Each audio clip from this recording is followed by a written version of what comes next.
দেখা যাচ্ছে তো না? জি, আচ্ছা, গেটিং হাই পারফরম্যান্স টিম। হ্যাঁ আমরা, হ্যাঁ এটা আসলে মেন। তো আমাদের এই দুইটা আমরা শেষ করছি, build a team, then define team ground rules. মনে আছে তো আমাদের, না? টিম গ্রাউন্ড রুলস কোন ডকুমেন্টে লেখা হয়?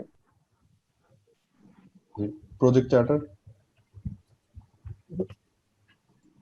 হয় নাই? টিম গ্রাউন্ড রুলস কোথায় লেখা হয়? কারো মনে আছে? Team charter. হ্যাঁ রাইট, টিম চার্টারে। টিম চার্টারে টিম চার্টার। টিমের শেয়ার্ড ভ্যালুস, তাদের নর্মস, গ্রাউন্ড রুলস, কিভাবে ডিসিশন মেক করবে। আচ্ছা, একজন আসছে,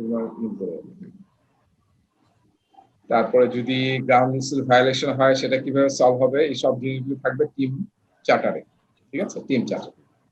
আচ্ছা, এটাকে অ্যাজাইলে আসলে এই গ্রাউন্ড রুলস শব্দটা ইউজ করা হয়, তার চেয়ে অনেক জায়গায় আসলে বেশি ইউজ করা হয় ওয়ার্কিং এগ্রিমেন্টস। ওয়ার্কিং এগ্রিমেন্টস, আমরা যে টিমে কাজ করতেছি, আমাদের এগ্রিমেন্টটা কি একজনের একজনের সাথে, ফুল টিমে। তো ওয়ার্কিং এগ্রিমেন্ট শব্দটাও পেতে পারেন, এই জন্য একটু মনে রাখতে হবে। আচ্ছা, প্রজেক্ট ম্যানেজারকে অ্যাজাইলে আমরা বলতেছি অ্যাজাইল প্রজেক্ট ম্যানেজার কিংবা agile coach. Agile project manager এই শব্দটা বেশি পাবেন আর কি, হ্যাঁ, অ্যাজাইল প্রজেক্ট ম্যানেজার। আর আমরা অ্যাজাইলে আসলে তো হয় স্ক্রাম মাস্টার বলা হয় স্ক্রামে, কিংবা অ্যাজাইল কোচ, কিংবা টিম ফ্যাসিলিটেটর, যারা আসলে সার্ভেন্ট লিডারশিপ প্র্যাকটিস করে।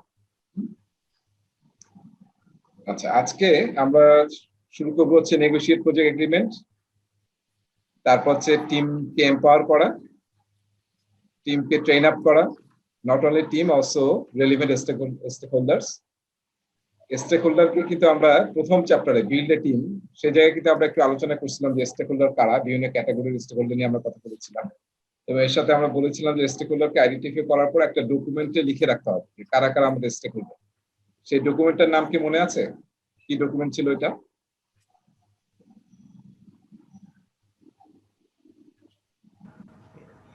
কোন ডকুমেন্টে? হ্যাঁ, স্টেকহোল্ডার রেজিস্টার। এই টার্মগুলো আমাদের আসলে কিছু মানে ডকুমেন্টের কথা থ্রু আউট দ্য কোর্স আসবে এবং খুবই ইম্পর্টেন্ট, বারবার ইউজ হবে। স্টেকহোল্ডার রেজিস্টার তার মানে আমার প্রজেক্টে যারা মেইন স্টেকহোল্ডার্স, তাদের আসলে অ্যাড্রেস, তাদের কন্ট্যাক্ট অ্যাড্রেস, ফোন নাম্বার, তাদের ডিটেইল, এটা তো থাকবেই। তার সাথে থাকবে হচ্ছে তার এক্সপেকটেশন কি, রিকোয়ারমেন্ট কি, অথরিটি কি এই প্রজেক্টে, সেই জিনিসগুলো। এবং এই ডকুমেন্টটা আসলে থ্রু আউট দ্য প্রজেক্ট, এটা this is a living document. Living মানে কি? লিভিং মানে হচ্ছে যে এটা একবার তৈরি করার পরে এটা নাড়াচাড়া করবো না, এরকম না। যখনই কোনো স্টেক হোল্ডার চেঞ্জ হবে, আপডেট হবে, একজন চলে যাবে, নতুন একজন আসবে, সঙ্গে সঙ্গে এই স্টেক হোল্ডার রেজিস্টারকে আপডেট করতে হবে। এবং স্টেক হোল্ডারদের কিন্তু মানে এক্সপেকটেশন সময়ের সাথে চেঞ্জ হতে থাকতে পারে, তো সেটাকে কিন্তু ম্যানেজ করতে হবে। সেই জন্য লিভিং ডকুমেন্ট এটা স্টেক হোল্ডার রেজিস্টার। আচ্ছা, এরপরে আমরা ভার্চুয়াল টিম নিয়ে কথা বলবো। আমার মনে হয় মানে ভার্চুয়াল টিমটা আসলে পিএমবক্স সিচুয়েশনে 9 নম্বর চ্যাপ্টার রিসোর্স ম্যানেজমেন্টে ভার্চুয়াল টিম নিয়ে কিছু কথাবার্তা ছিল, কিন্তু এবার একটা স্পেশাল টপিক দেওয়া হয়েছে ভার্চুয়াল টিম নিয়ে।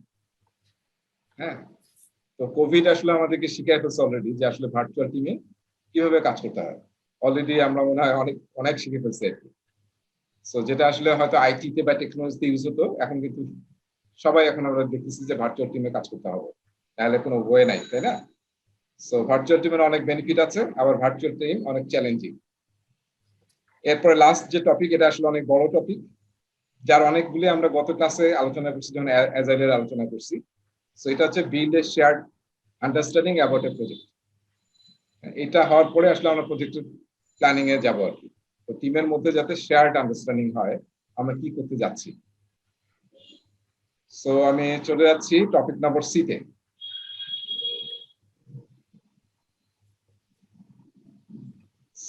Alright. So this is topic C, negotiate project agreements. So এই টপিকটা কিন্তু খুব নতুন, মানে পিএমবকে খুব একটা আলোচনা হয় নাই। পিএমবকের কথা বারবার বলতেছি কারণ পিএমবক এখনো আমাদের যে 6th সেকশনে আছে, ওইটা আসলে আমাদের main reference. So negotiate project agreement নিয়ে খুব একটা ভাবে আলোচনা হয় নাই। প্রজেক্ট ম্যানেজমেন্টে যারা থাকবে, specially project manager, project management team, এখানে আমি বারবার কয়েকটা কথা বলতেছি। একটা হচ্ছে যে প্রজেক্ট ম্যানেজার, আমি যদি একটা সার্কেল রাখি ফুল টিমটাকে যারা আসলে প্রজেক্টে কাজ করে, যদি সার্কেলটা আঁকি, তাহলে প্রজেক্ট ম্যানেজার থাকে হচ্ছে টপে, তাই না? প্রজেক্ট ম্যানেজার ট্রেডিশনাল প্রজেক্টের পার্সপেক্টিভে। আর তাকে হেল্প করার জন্য কিন্তু একটা টিম থাকে, সেটাকে বলা হয় পিএমটি, প্রজেক্ট ম্যানেজমেন্ট টিম। আমি বড় প্রজেক্টের কথা বলতেছি, পিএমটি।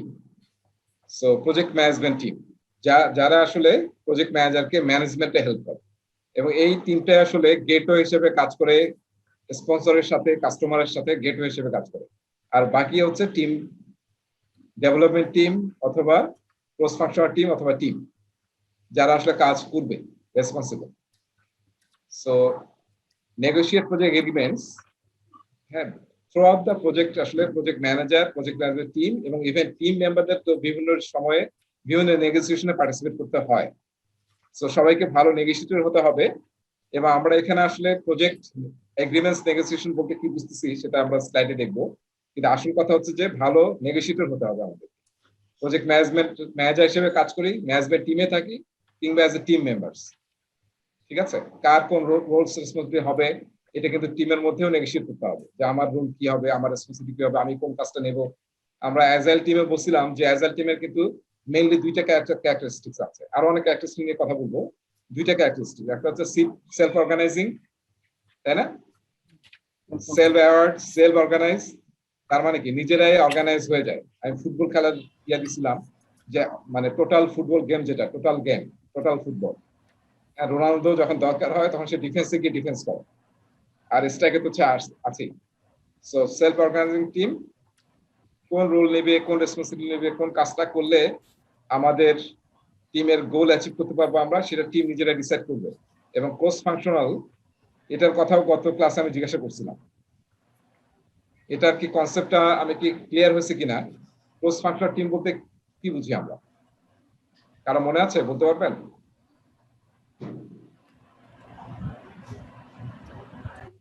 আমি কি বলছিলাম cross functional team?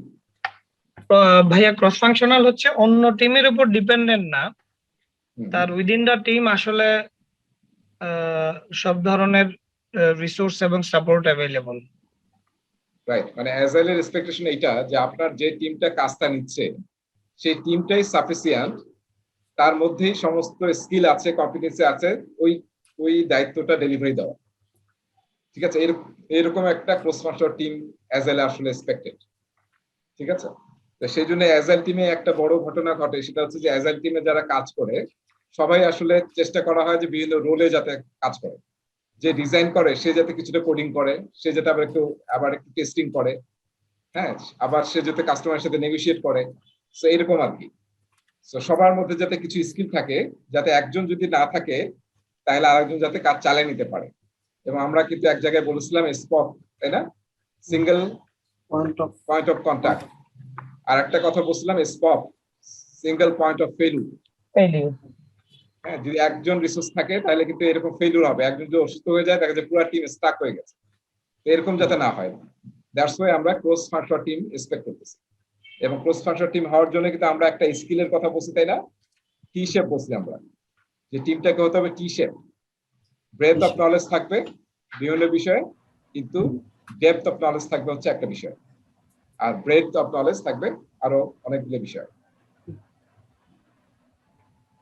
Alright, so let's start. দেখি কি আছে এখানে।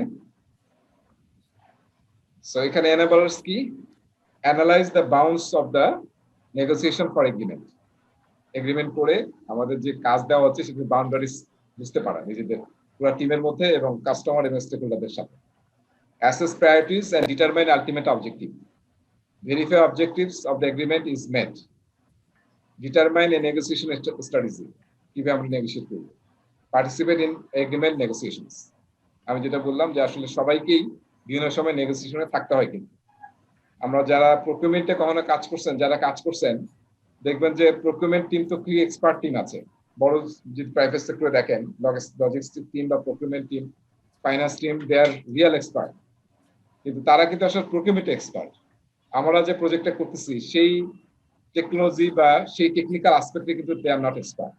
সো এই সমস্ত এগ্রিমেন্টে অলওয়েজ দেখবেন যে প্রজেক্ট ম্যানেজার এবং প্রজেক্ট ম্যানেজার আবার তার টিম মেম্বার যারা এক্সপার্ট তাদেরকে নিয়ে যায় সেই এগ্রিমেন্টে। প্রকিউরমেন্টের যখন এগ্রিমেন্ট নেগোসিয়েশন হয়, এসবে কিন্তু সবাই যায়, শুধু প্রকিউরমেন্ট লোকজন না। তো সেটিকে আসলে বলা হচ্ছে পার্টিসিপেট ইন এগ্রিমেন্ট নেগোসিয়েশনস। আচ্ছা, এখানে আমরা প্রথম যে দেখব, মানে যে জিনিসটা নিয়ে আমরা নেগোশিয়েট করবো সেটা হচ্ছে প্রজেক্টের কন্ট্রাক্ট নিয়ে। প্রজেক্ট শুরু হয় তো একটা কন্ট্রাক্ট দিয়ে, তাই না? সো সেটা নিয়ে আমরা দেখবো। তারপর সার্ভিস লেভেল এগ্রিমেন্ট দেখবো, হোয়াট ইজ এসএলএ। আমরা এসএলএ নিয়ে নিশ্চয়ই কাজ করছি অনেকেই, সো সেটা আমরা ওই জায়গায় দেখবো এসএলএটা কি। তারপর পারফরমেন্স রিপোর্ট নিয়ে আমাদের নেগোশিয়েট করতে হবে, যে আসলে প্রজেক্টের কোন সময় কি ধরনের পারফরমেন্স রিপোর্ট আমাদেরকে দিতে হবে। হ্যাঁ, কাস্টমারকে অ্যাজ এ টিম আমাকে দিতে হবে।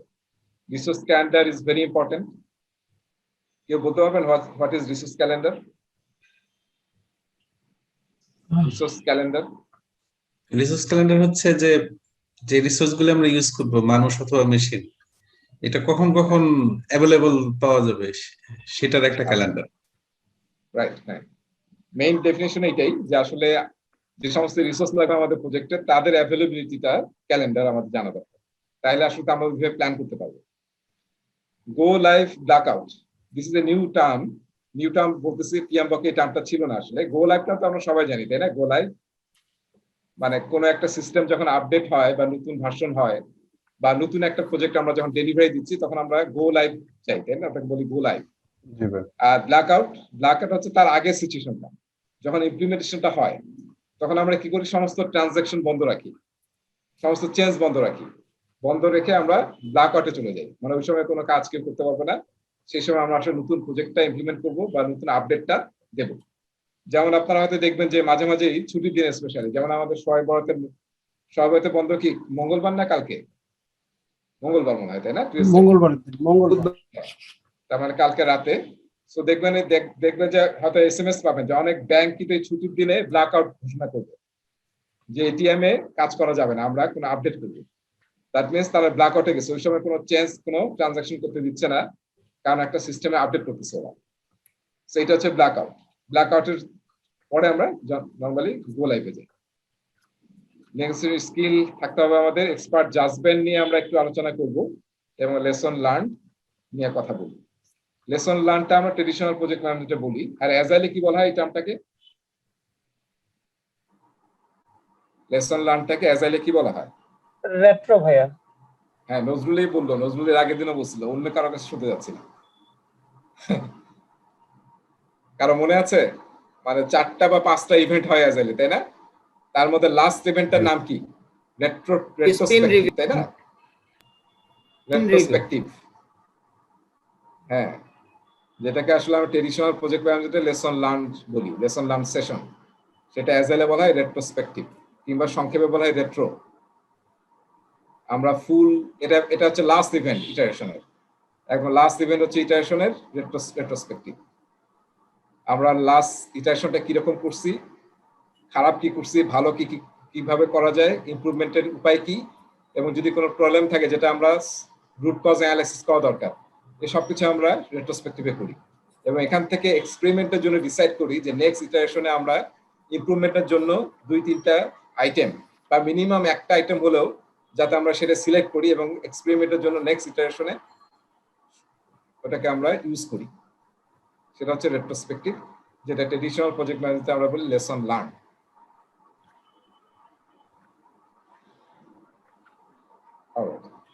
সো আসেন আমাদের নেগোসিয়েশন আর ডিসকাশনস ডেফিনেশনটা খুব সুন্দর, সিম্পল এবং সুন্দর ডেফিনেশন। নেগোসিয়েশনস আর discussions aimed at reaching an agreement, ঠিক আছে?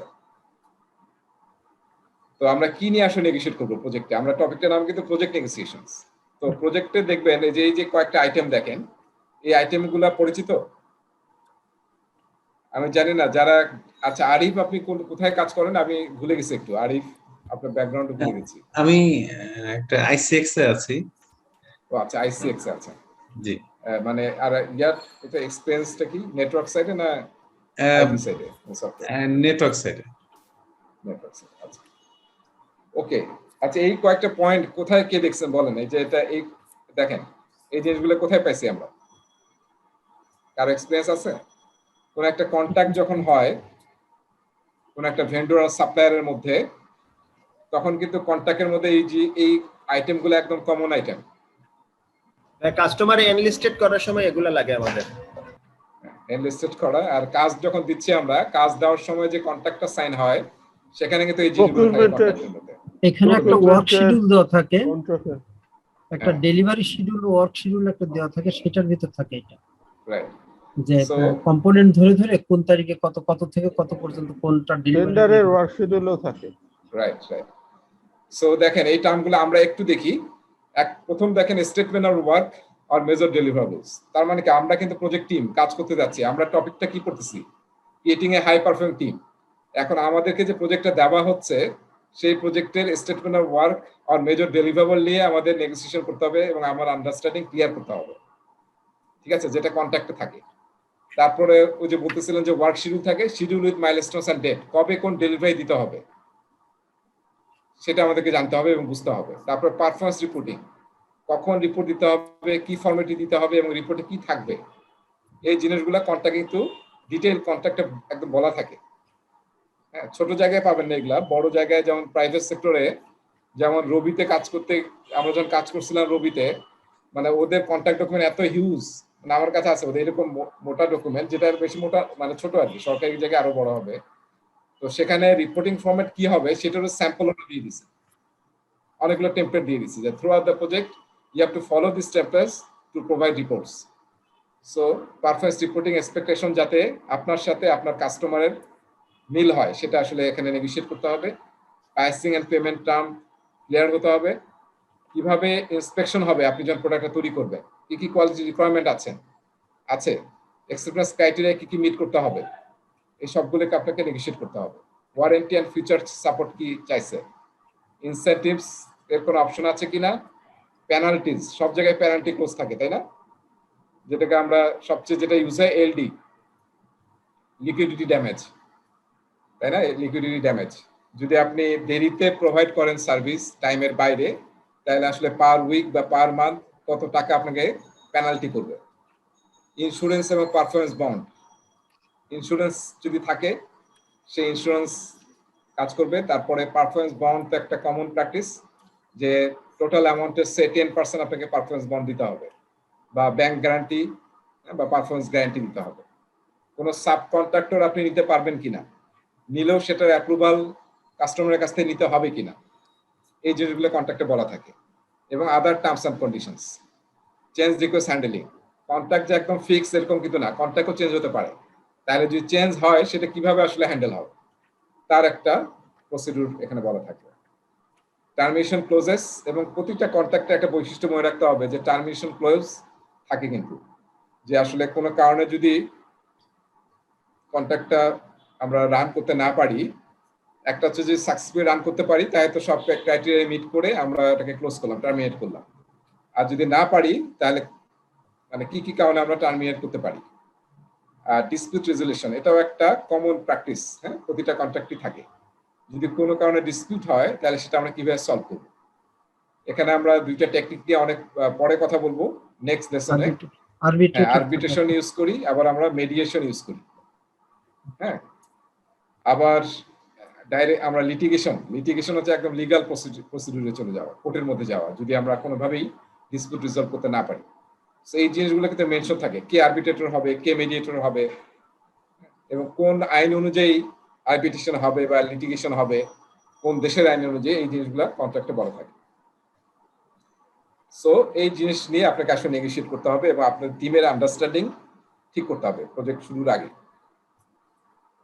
আচ্ছা, আমরা যখন সার্ভিস লেভেল এগ্রিমেন্ট আসলে জেনারেলি কখন কাজ করে, যখন আসলে প্রজেক্টের ডেলিভারি শেষ হয়ে যায় তখন আসলে আমরা সার্ভিস লেভেল এগ্রিমেন্ট করি। এটা মেইনটেনেন্স পারপাস মেইনলি। হ্যাঁ, জেনারেলি মেইনটেনেন্স পারপাসে, যে আমাদের প্রজেক্ট ডেলিভারি হয়ে গেছে, ডেলিভারি তো শেষ না, এখন এখানে বিভিন্ন প্রবলেম দেখা যাবে, আফটার সেল সার্ভিস কিভাবে সলভ হবে। হ্যাঁ, হ্যাঁ, সো এই সার্ভিস লেভেল এগ্রিমেন্টটা কিন্তু একটু মনে রাখতে হবে, যেটা শুধু কাস্টমার মানে এক্সটার্নাল কাস্টমার বা ভেন্ডর আর আমার সাথে হবে এরকম না, কিন্তু এটা কিন্তু ইন্টারনাল টিমের মধ্যে হতে পারে, ডিপার্টমেন্টের মধ্যে হতে পারে।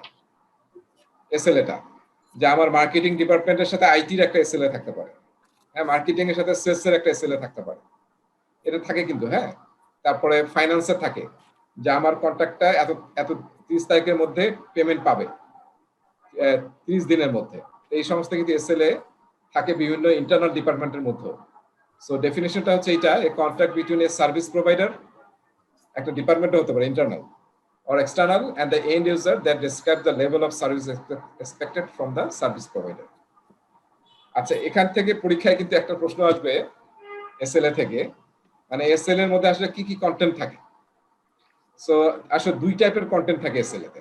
আমি এখানে একটু লিখছি, যেটা আসলে এখানে ডেফিনেশন শুরু দেওয়া, এটি স্টুডেন্ট ম্যানুয়াল থেকে আছে, স্টুডেন্ট ম্যানুয়ালে আর দেখে নেবেন আপনারা। সেটা হচ্ছে একটা সার্ভিস ইউটিলিটি, তার মানে আপনি যে প্রজেক্টটা করে যে সার্ভিসটা তৈরি করছেন সেটার ফাংশনাল পারফরমেন্সটা ঠিক আছে কিনা সেটার এনশিওরিটি আপনাকে এনশিওর করতে হবে। একটা হচ্ছে সার্ভিস ওয়ারেন্টি।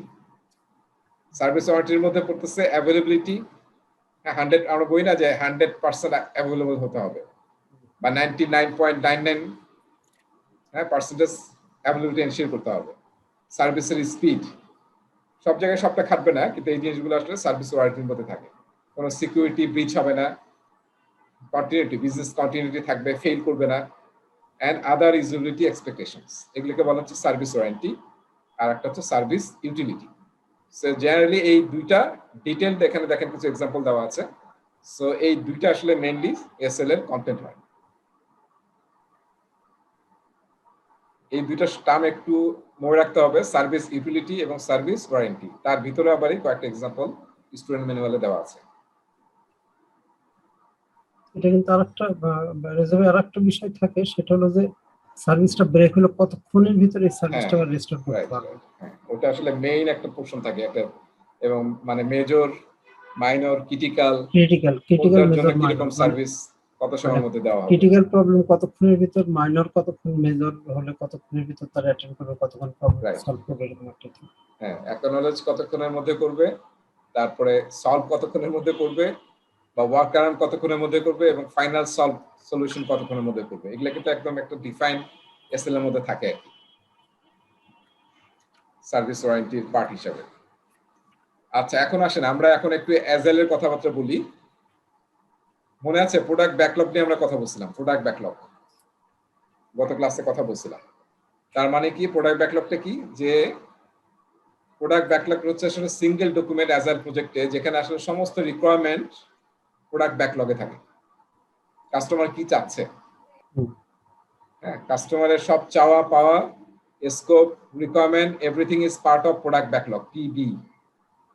ঠিক আছে, আমরা এতক্ষণ কি দেখলাম, আমরা আসলে ট্রেডিশনাল প্রজেক্ট ম্যানেজমেন্টে কন্ট্রাক্টের একটা কন্টেন্ট আউটলাইন দেখলাম। আর অ্যাজাইলে কি করা হয়, অ্যাজাইলে আসলে সবকিছু প্রোডাক্ট ব্যাকলগে থাকবে, কাস্টমার যা চাবে। এবং এই যে প্রোডাক্ট ব্যাকলগে থাকতেছে, সেই আইটেমগুলো কিভাবে থাকে, ইউজার স্টোরি আকারে থাকে। ইউজার স্টোরি কি সেটা আমরা পরে আলোচনা করব। ইউজার স্টোরি আকারে থাকে, ইউজার কি চায়। হ্যাঁ, ইউজার স্টোরি কিন্তু একটা টেমপ্লেট আছে, এটা একটু আমি এখানে লিখি, কারণ এটা আমি আরো বোধহয় আজকেই আলোচনা হবে। অ্যাজ এ ইউজার, বা আমি এখানে রেখে একটু role, as a role,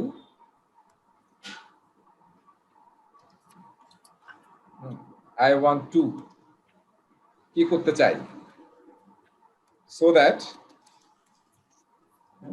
I can benefit অথবা value, I can achieve the benefit or value। এটা সবচেয়ে জেনেরিক ফরম্যাট, যে ফরম্যাটে অ্যাজাইলে রিকোয়ারমেন্ট গ্যাদার করা হয় কাস্টমারের কাছ থেকে। সে ফর এক্সাম্পল, আমরা যদি এটাকে ইয়ার সাথে বলতে চাই যে আমরা সে কোন একটা ই কমার্স সাইটে কিছু কিনবো। So as a user I want to select an item, I want to select an item, do মানে হচ্ছে সে ভার্ব, আমি কি করতে চাই, so that I can purchase the item। So এখানে দেখেন যে এখানে পারচেজ বললে আসলে খুব একটা ভালো স্টোরি এটা হলো না, মানে ইউজার স্টোরি কিভাবে ভালো লিখতে হয় সেটা একটা অ্যানাদার, আসলে একদিনের হয়তো ট্রেনিং লাগবে যে ইউজার স্টোরি কিভাবে ভালো মতো লিখতে হয়। সো এটা আমাদের স্কোপের মধ্যে না, আমাদের একটু জানা দরকার যে ইউজার স্টোরির মধ্যে তিনটা পার্ট থাকে। একটা হচ্ছে অ্যাজ এ রোল, মানে as a user, as a customer আমি কি করতে যাচ্ছি, what I want to do, কি করতে চাই, verb, so that I can get some benefit.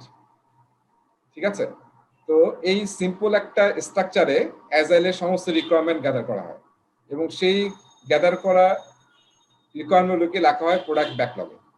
So product backlog actually is collection of user stories.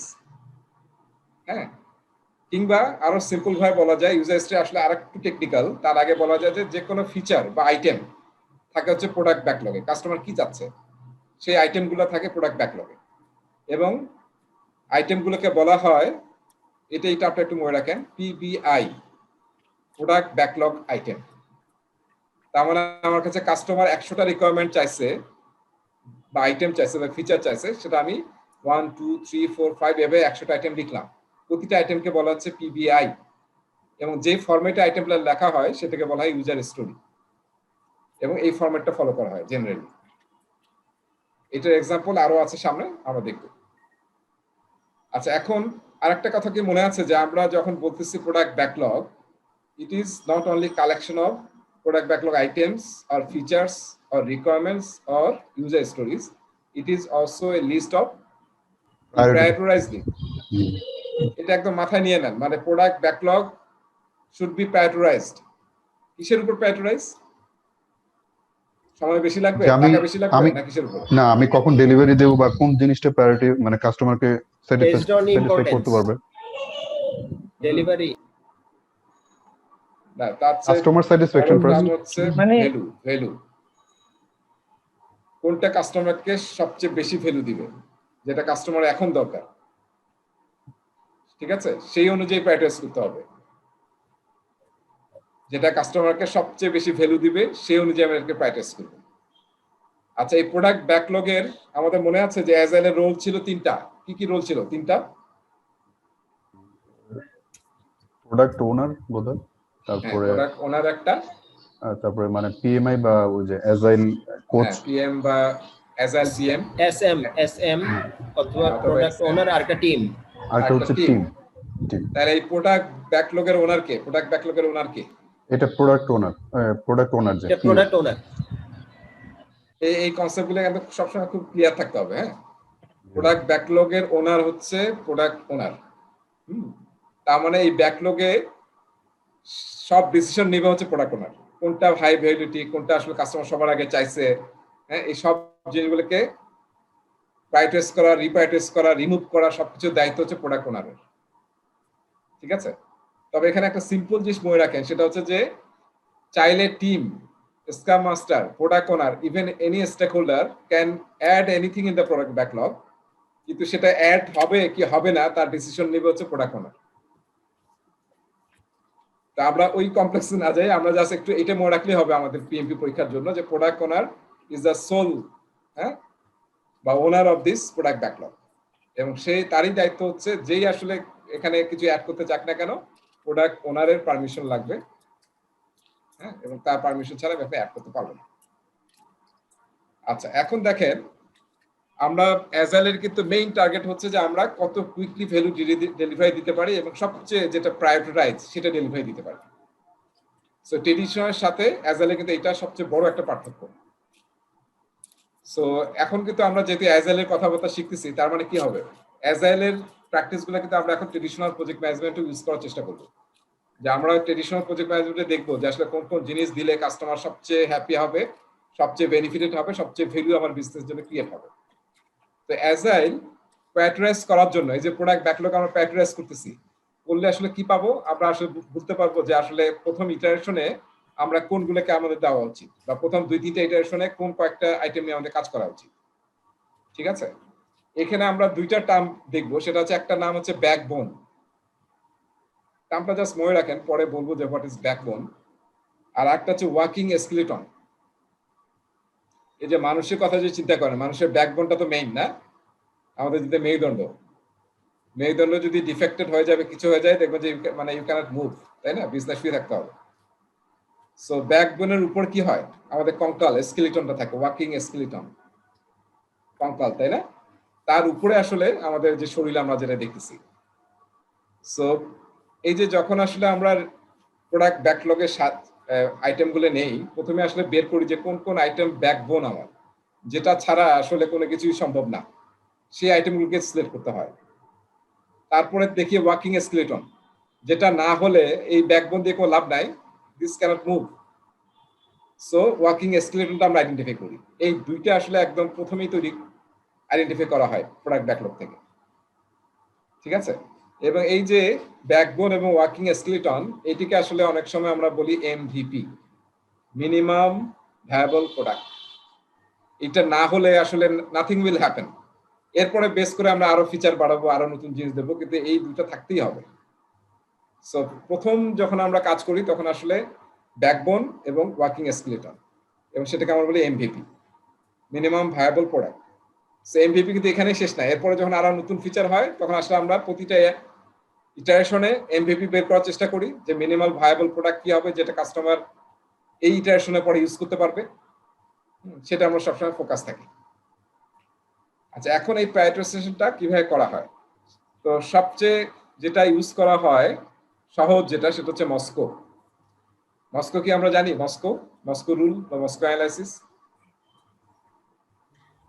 Moscow রাশিয়ার রাজধানী। রাশিয়ার রাজধানী, রাইট। বিশ্বকাপের কারণে অনেকে দেখলাম যে গেছিল, যেহেতু রাশিয়া রেস্ট্রিক্টেড। ওইখানে যে খেলা দেখছিলাম অনেকগুলো, আর্জেন্টিনা ব্রাজিলের। তুমিও গেছিলা? তাই অনেকের ছবি দেখছিলাম। তো ইয়া আছে, এটা তোমাদের সাথে না? কি যেন এটা ছেলে, সাইফুল গেছে, ইমরান গেছে আমার সাথেই। আরেকটা কে যেন আইডিয়া নাম, ইয়াজদানি, রাইট। ইয়াজদানি, আরেকটা কে যেন, হ্যাঁ ইয়াজদানি, রাইট। ওর ছবি দেখছিলাম আর কি, যে রাশিয়া। আমরা টোটাল 12 জন গেছিলাম ফ্রেন্ড। ও দ্যাটস, আচ্ছা। সাইফুলের ছবি অবশ্য দেখি নাই, ডিসকানেক্টেড মনে হয় অনেকদিন ধরে।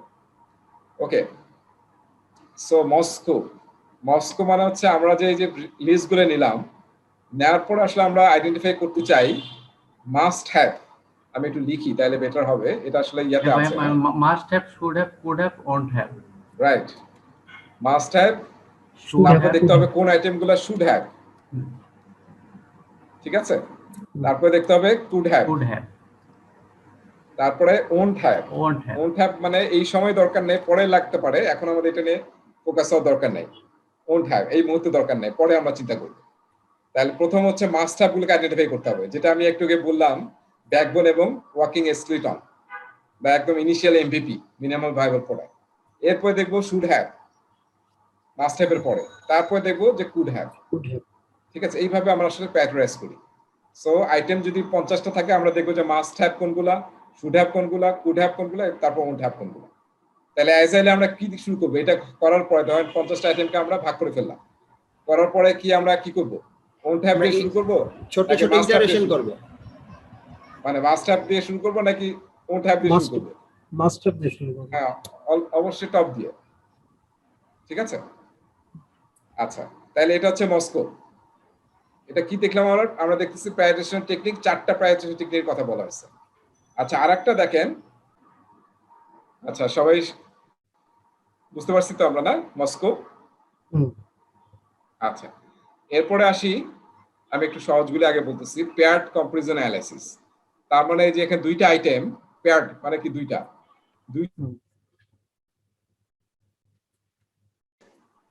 এক একটাকে নিয়ে আমরা একটার সাথে মিলাই দেখবো কোনটা। এভাবে করে করে আমরা প্যাটারাইজ করব। 100 পয়েন্ট এস্টিমেট।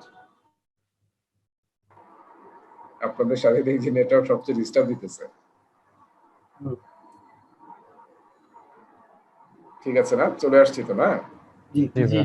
আচ্ছা, আমরা বলতেছিলাম পেয়ার্ড কম্পারিজন আর কি। হ্যাঁ, মানে একটা স্টোরির সাথে বা একটা আইটেমের সাথে একটা আইটেমের কম্পেয়ার করে দেখবো যে কোনটা প্রায়োরিটি বেশি, সেটাকে আমরা প্যাটারাইজ করবো আর কি, মানে একটার সাথে আরেকটা কম্পেয়ার করে। সো এটা একটা ভালো টেকনিক না, কারণ এটা তো অনেক সময়ের বিষয়। যদি 50টা আইটেম থাকে তাই তো আসলে অনেক সময় লাগবে। আচ্ছা, যাই হোক, ভালো খারাপ বলা যাবে না, আমরা আসলে প্রতিটা প্রসেস দেখবো আর কি, প্রতিটা টেকনিক। আমাদের একটা ওই সর্টিং টেকনিক ছিল না, যে বাবল সর্ট।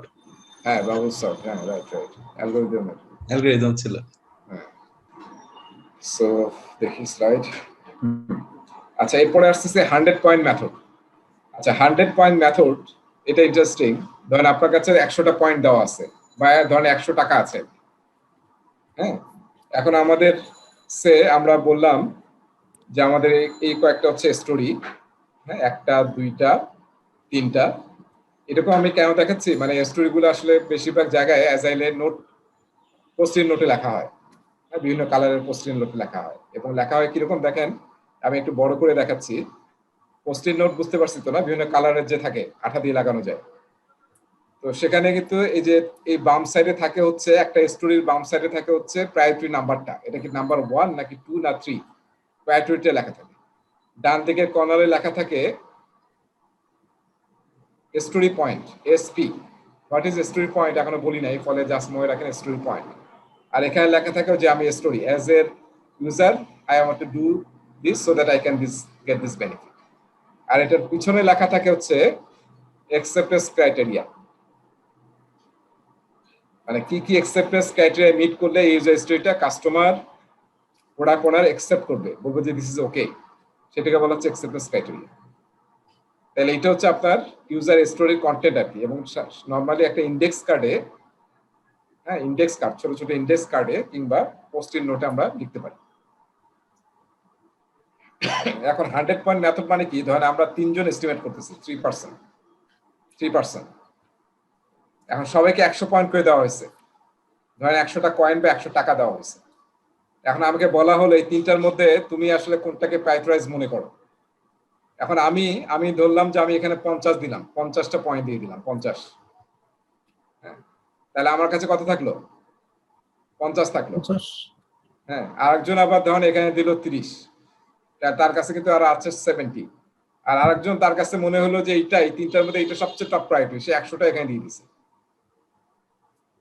ঠিক আছে, সেকেন্ডটাতে তার মানে কি, সেকেন্ডটা যদি এখন আরেকজন প্রায়োরিটাইজ করতে চায় তাহলে কি হবে, সে হয়তো যদি মনে করে যে সবই সে দিবে, তাহলে তার হাতে কিন্তু 30 আছে। আর যে 50 দিয়ে দিছে, সে যদি এটাকে করতে চায় সেকেন্ড প্রায়োরিটি, সে কিন্তু 50 দিতে পারবে, কারণ অলরেডি বাকি 50 এখানে দিয়ে দিয়েছে। আর এই কি দিতে পারবে, ও দিতে পারবে 0, যেহেতু তো ওর আর পয়েন্ট নাই বা টাকা নেই। তাহলে আমরা এখন যদি যোগ করি কত হবে, এটা 180, আর এটা কত পাচ্ছি, মাত্র 80, আর এটা কোনো পয়েন্টই পায় নাই। তার মানে এই তিনটার মধ্যে টপ প্রায়োরিটি হচ্ছে, সবাই টিম চিন্তা করতেছে যে এটা হচ্ছে টপ প্রায়োরিটি আইটেম। ঠিক আছে, এটা হচ্ছে 100 পয়েন্ট মেথড এটা, বুঝতে পারছি? সো এইভাবে আমরা কিন্তু প্রায়োরিটাইজ করতে পারি। সো আমরা কিন্তু একটা কথা মনে রাখতে হবে, অ্যাজাইলে কিন্তু অলওয়েজ ফান, গেম এবং একটু মজা এরকম করে করে আসলে প্রজেক্ট ম্যানেজমেন্ট করার চেষ্টা করা হয় আর কি, যাতে সবাই খুবই কোলাবোরেটিভ ভাবে কাজ করতে পারে এবং সবার কনসেনসাস নিয়ে কাজ করা হয়। একজন কোড ডিসিশন কখনো মেক করে না, পুরো টিম ডিসিশন মেক করে। এবার আসেন লাস্ট, কেন মডেল। সো কেন মডেল, এটা আসলে আমাদের বোঝার জন্য আমি একটু নেক্সট স্লাইডে যাচ্ছি। স্লাইড দেখা যাচ্ছে, স্লাইডটা? কি দেখা যাচ্ছে? আচ্ছা, আমরা run some হ্যাঁ, যখন আমরা কোন একটা প্রোডাক্টকে, এটা আসলে যিনি তৈরি করছেন ওনার নাম হচ্ছে প্রফেসর ডক্টর নরিয়া কোনো, নামটা কি, দাঁড়ান, নাম তো জাপানিজ নাম, মনটা খুব পরে বলতেছে ওইটা। দেখেন, আমরা একটা প্রোডাক্টের বের করতে চাই যে প্রোডাক্টটা আসলে যদি আমরা কি কি ফিচার দিলে, ফাংশনালিটি বা ফিচার, হ্যাঁ, কি কি ফিচার দিলে কাস্টমার আসলে স্যাটিসফাইড হবে অথবা ডিলাইটেড হবে, আর ফিচার যদি খারাপ দেই তাহলে ডিসস্যাটিসফাইড হবে, ফ্রাস্ট্রেটেড হবে। ফিচার যদি গুড অ্যামাউন্ট অফ ফিচার থাকে বা ফাংশনালিটি থাকে, আমরা এই এক্স অ্যাক্সিসে কি রাখছি, ফাংশনালিটি, আর ওয়াই অ্যাক্সিসে রাখছি স্যাটিসফ্যাকশন, কাস্টমারের স্যাটিসফ্যাকশন। আমরা আসলে বের করার চেষ্টা করতেছি কি কি ফিচার আমরা একটা নতুন প্রোডাক্ট ডিজাইন করতেছি। হ্যাঁ, আমরা একটা নতুন প্রোডাক্ট মার্কেটে নিয়ে আসবো, সেটা যে কোনো প্রোডাক্ট হতে পারে, সে একটা খাবার আইটেম হতে পারে। তো সেই খাবার আইটেমটা যখন আমরা নিয়ে আসবো, অলরেডি মার্কেটে অনেক সেম খাবারের আইটেম আছে। চিপসের কথা চিন্তা করেন, মানে কয়েকশো রকমের চিপস কিন্তু মার্কেটে আছে, আর আমি একটা নতুন চিপস নিয়ে আসবো, তাইলে আসলে আমি এখন এই যে প্রোডাক্টটার জন্য কি রিকোয়ারমেন্ট বেসিক এবং কোন রিকোয়ারমেন্ট গুলো পারফর্মার, মানে আমি আসলে কম্পিট করতে পারবো আমার কম্পিটিটরের সাথে, এবং কি কি ফিচার দিলে আমি কাস্টমারকে ডিলাইট করতে পারবো, ডিলাইটার, সেই ফিচারগুলোকে আইডেন্টিফাই করার জন্য এই কেন মডেল বা কেন অ্যানালাইসিস ইউজ করা হয়, যার এক এক্সিসে ফাংশনালিটি আর এক এক্সিসে থাকে স্যাটিসফ্যাকশন। এখন দেখেন, প্রথম যেটা আমি দেখাচ্ছি সেটা হচ্ছে বেসিক নিড। এটা হচ্ছে বেসিক নিড। আপনি যদি এই নিডটা না দেন এই ফাংশনালিটি বা ফিচারগুলি না দেন, তাহলে কি হবে? কাস্টমার কিন্তু আপনার প্রোডাক্ট কিনবেই না। কিন্তু এখানে কিন্তু কোনো স্যাটিসফ্যাকশনের কোনো কিছু হয় নাই, কিন্তু ওইটা ছাড়া আপনি মার্কেটে আসলে যেতেই পারবেন না। এরপরে যেটা আমি দেখাচ্ছি লাইনটা, সেটা দেখেন। তার মানে যত আমি ফিচার দেব তত কি হবে? স্যাটিসফ্যাকশন প্রফেশনালি বাড়বে। যত ভালো দেব তত বাড়বে, যত ভালো প্রোডাক্ট দেব তত বাড়বে। ঠিক আছে? এরপর লাস্টটা দেখেন, যেটাকে বলা হয় ডিলাইটার।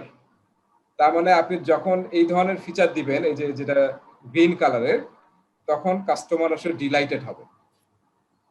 এটা আসলে এক্সেপশনাল। এক্সাইটেড কিংবা ডিলাইটেড হবে কাস্টমার, এক্সাইটেড হবে কিংবা ডিলাইটেড হবে। সো আমরা যদি এইটার সাথে আমাদের ইয়াকে একটু মিলানোর চেষ্টা করি, ওই যে Moscow, must have, should have, would have, তাহলে কি হবে? মাস্ট হ্যাভ কোনটা? নিচের এই লাল একদম এটা, নিচের লালটা। জি শুড হ্যাভ কোনটা? মাস্টার ব্লুটা। পারফরম্যান্স। হ্যাঁ, আর এটা হচ্ছে আপনার সবুজটা ডিলাইটেড। হ্যাঁ, ডিলাইটার। এখন আমি পরের স্লাইডে যাই, যেখানে আসলে আরো সুন্দরভাবে ডিটেইল আছে। আমরা যখন নতুন প্রোডাক্ট ডিজাইন করি তখন ক্যানে মডেল ইউজ করি। যে বাম সাইডে যে ছবিটা আমি দেখালাম, প্রথম যে বেসিক নিড সেগুলো হচ্ছে must be requirements, include this in your product requirements, no choice, কোনো চয়েস নাই। এটা যদি না দেন তাহলে প্রোডাক্ট বিক্রি হবে না মার্কেটে। সেকেন্ড, যেটা মাঝখানে যে লাইনটা, এখানে কালারটা একটু ডিফারেন্ট ইউজ করছে এখানে, সেটা হচ্ছে performance need. More is better, যত বেশি দিবেন তত কাস্টমার হ্যাপি হবে। Choose the right set at the right level to ensure an attractive competitive product. আর লাস্টে যেটা আমরা দেখতেছি অ্যাট্রাকটিভ নিডস, যেটা ডিলাইটার বলতেছি আমরা, এই একদম লাস্ট লাইনটা, আনস্পোকেন, যেটা কাস্টমার এক্সপেক্ট করে না। এরকম যদি কোনো দুই একটা ফিচার দেন, এটা আবার বেশি দেওয়া যাবে না, কারণ যাই দিবেন আপনার তো পারফরম্যান্স দিতেই তো কস্ট বেড়ে যাচ্ছে আপনার, এক্সাইটার দিতে গিয়ে তো কস্ট আরো বেড়ে যাবে। সো আসলে আপনি একটা দুইটা দিয়ে দেখবেন যে আসলে কাস্টমার কিরকম করতেছে, কিরকম বিহেভ করতেছে। এটা ভাই Delighted তো আসলে চিপসে overset জাস্ট থাকে। ওয়াসাবি দিয়ে দিছে আর কি, হ্যাঁ, চিপসে জাস্ট ওয়াসাবি দিয়ে দিছে। ডিলাইটেড মানে তো ওভার স্যাটিসফাইড, হ্যাঁ, Over হ্যাঁ, satisfaction. হুম। মানে এটা মার্কেটিং এর unspoken, মার্কেটিং এর এটা ওভার Right. ডিলাইটেড। সো দেখেন এই জিনিসটা আমরা যদি একটু মিলিয়ে দেখি, দেখবেন যে কোনো মার্কেটে যখনই কোনো প্রোডাক্ট নিয়ে আসি আমরা, বা যে কোনো কিছু, যে কোনো ইন্ডাস্ট্রিতেই, তখন কিন্তু আপনাকে এই জিনিসটা কিন্তু মানে হেল্প করবে যে আসলে বেসিক নিড কি, পারফরম্যান্স নিড কোনটা হওয়া উচিত, কি কি ফিচার আপনি দিবেন, আর অ্যাট্রাকটিভ নিডস, ডিলাইটার দিবেন, এক্সাইটার দিবেন, একটা দুইটা করে। এটা মানে টেলিকম থেকে শুরু করে সবাই এই জিনিসটা কিন্তু প্র্যাকটিস করে। সো নোরিয়া কি, কেন 1984 এটা নিয়ে আসেন, যেটা আসলে মার্কেটিং এ খুব ইউজ হয়, guide product development, enhance customer satisfaction. So this is a great tool, যেটা আসলে আগে পিএমবকে কখনোই আলোচনা ছিল না। এটা একটা লিন এবং অ্যাজাইল টুল, যেটা আমরা ইউজ করতে পারি যখন আমরা নতুন প্রোডাক্ট নিয়ে চিন্তা ভাবনা করতেছি। আচ্ছা, এখানে একটু আমার কোশ্চেন ছিল, মানে কোনটা দিলে কাস্টমার ডিলেটেড হবে, এটা আমরা বুঝবো কিভাবে? মানে আমরা মনে করতে পারি যে এটা দিলে কাস্টমার খুশি হবে, কিন্তু দেখা গেল যে না, সেটা সে চাচ্ছে না। না না না, এটা তো আপনি কাস্টমারকে ইনভলভ করতে হবে এইসব জায়গায়, একদম রিয়েল লাইফ কাস্টমার নিয়ে কাজ করবেন। এটা মার্কেট সার্ভে লাগবে না? হ্যাঁ, মার্কেট সার্ভে লাগবে, এইটার জন্য আরেকটা প্রজেক্ট ম্যানেজমেন্ট করতে হবে। প্রোডাক্ট ব্যাকলগের মধ্যে যে থাকবে। প্রোডাক্ট নিয়ে যে মাঝে মাঝে কথা বলে, যে বাজারে আমরা যাই যখন দেখি যে একটা লিফলেট দিচ্ছে যে এটার উপর হ্যাঁ। মতামত কি, এই সার্ভে গুলো কিন্তু এইটার জন্য ইম্পর্টেন্ট। হ্যাঁ, আপনি দেখেন মেগা শপে গেলে দেখবেন যে এদের যে জ্বালায়, মেগা শপে গেলে একটু বিরক্তি লাগে। প্রত্যেকদিন নিউজ পেপারের ভিতরে কতগুলো দিয়ে দেয়। হ্যাঁ, দেখবেন যে বলবে যে স্যার একটু আমাদের এই প্রোডাক্টটা নেন, এটা একটু স্যার কিরকম লাগছে, আপনি একটু ইউজ করে বলেন স্যার, এরকম দেখবেন যে একটা দুইটা ইয়া করতেছে। সো আমরা আরেকটা জিনিস পড়বো, নেট প্রমোটার স্কোর, পরে পড়বো। সেটা তো দেখবো যে কিভাবে আসলে কাস্টমারের ফিডব্যাক নিয়ে দেখা হয় যে কাস্টমার স্যাটিসফ্যাকশন লেভেল কোথায় আছে। সেইটা আসলে সার্ভে করে কথা বলে, এবং ইভেন কাস্টমারের মানে ডাইরেক্ট কাস্টমারকে নিয়ে এসে আপনি এই কাজগুলো করতে হবে, বুঝতে পারছেন? এবং অ্যাজাইলে কিন্তু আমরা একটা বলি না যে লাস্টে স্ক্রিন রিভিউ বললাম না, ধরেন আপনি একটা নতুন প্রোডাক্ট বানাচ্ছেন, নতুন প্রোডাক্ট বানাচ্ছেন একদম মার্কেটে, তো সেটার যদি আপনি কাস্টমার কেউ নাই, আপনার হয়তো অর্গানাইজেশন লোকজনই কাস্টমার, কিন্তু আসলে অ্যাজাইল মানে একজন ইন্ডিয়ান সেদিন বলতেছিল যে অ্যাজাইল টিমে আসলে যেহেতু কাস্টমারের জন্য আমি বানাচ্ছি, আমি তো আসলে আমার অর্গানাইজেশন অন্য ডিপার্টমেন্ট বা স্পন্সর বা অন্য স্টেকহোল্ডার নিয়ে তো লাভ নাই, আমার আসলে রিয়াল ওই কাস্টমার দরকার যার জন্য এই প্রোডাক্টটা বানাচ্ছি। সো ওরা অনেক সময় অ্যাজাইলে একদম ভাড়া করে রিয়াল কাস্টমার নিয়ে আসে যে তুমি আমাদের স্ক্রিন রিভিউতে থাকবা 2-3 ঘন্টা, এর জন্য তোমাকে প্রতি আওয়ারে এত টাকা দেবো, কিন্তু we need Real customers to get the feedback যখন আমরা নতুন প্রজেক্ট বা নতুন আইডিয়া নিয়ে কাজ করবো, আদারওয়াইজ তো এটা ফেল করবে। আচ্ছা, এরপরে পারফরমেন্স রিপোর্ট, আমরা কিন্তু ওই নেগোসিয়েশনে আছি। সো আমরা এই 4টা দেখলাম হচ্ছে যে অ্যাজাইলে কিভাবে আসলে প্রোডাক্ট যখন আমরা সিলেক্ট করি তখন আসলে প্রায়োরিটি কিভাবে করা হয় এবং ব্যাকলগ কিভাবে প্যাটারাইজ করা হয়। পারফরমেন্স রিপোর্টে আমাদেরকে ডিসাইড করতে হবে, আমরা কিন্তু নানানভাবে পারফরমেন্স রিপোর্ট দিতে পারি, যেমন পার্সেন্টেজ অফ ওয়ার্ক কমপ্লিটেড, কত পার্সেন্ট কাজ হয়েছে, quality and technical performance matrix, quality যদি কোনো ম্যাট্রিক্স সেট করা থাকে সেটা মিট করতে পারছি কিনা আমরা। তারপরে ট্রেডিশনাল প্রজেক্টে আমরা এটা ইউজ করি, স্টার্ট এবং ফিনিশ শিডিউল অ্যাক্টিভিটিস। আমরা প্ল্যান করছিলাম যে এখানে স্টার্ট হবে এখানে ফিনিশ হবে, আসলে কি তাই হচ্ছে নাকি শিফট হয়ে এখানে চলে গেছে, স্টার্ট ফিনিশ এরকম হয়ে গেছে। তারপরে চেঞ্জ রিকোয়েস্ট, কত বেশি চেঞ্জ রিকোয়েস্ট আসলো বা আসলো না সেটাও কিন্তু একটা পারফরমেন্স মেজার হতে পারে। ডিফেক্টস তো অলওয়েজ একটা মেজারমেন্টের ক্রাইটেরিয়া, যে 0 ডিফেক্ট হতে হবে বা 100টার মধ্যে আমরা 2টা ডিফেক্ট অ্যাকসেপ্ট করবো, তার চেয়ে বেশি কোনো ডিফেক্ট অ্যাকসেপ্ট করবো না। অ্যাকচুয়াল কস্ট, অ্যাকচুয়াল ডিউরেশন, তার চেয়ে আসলে কিরকম ভেরিয়েন্স হয়েছে।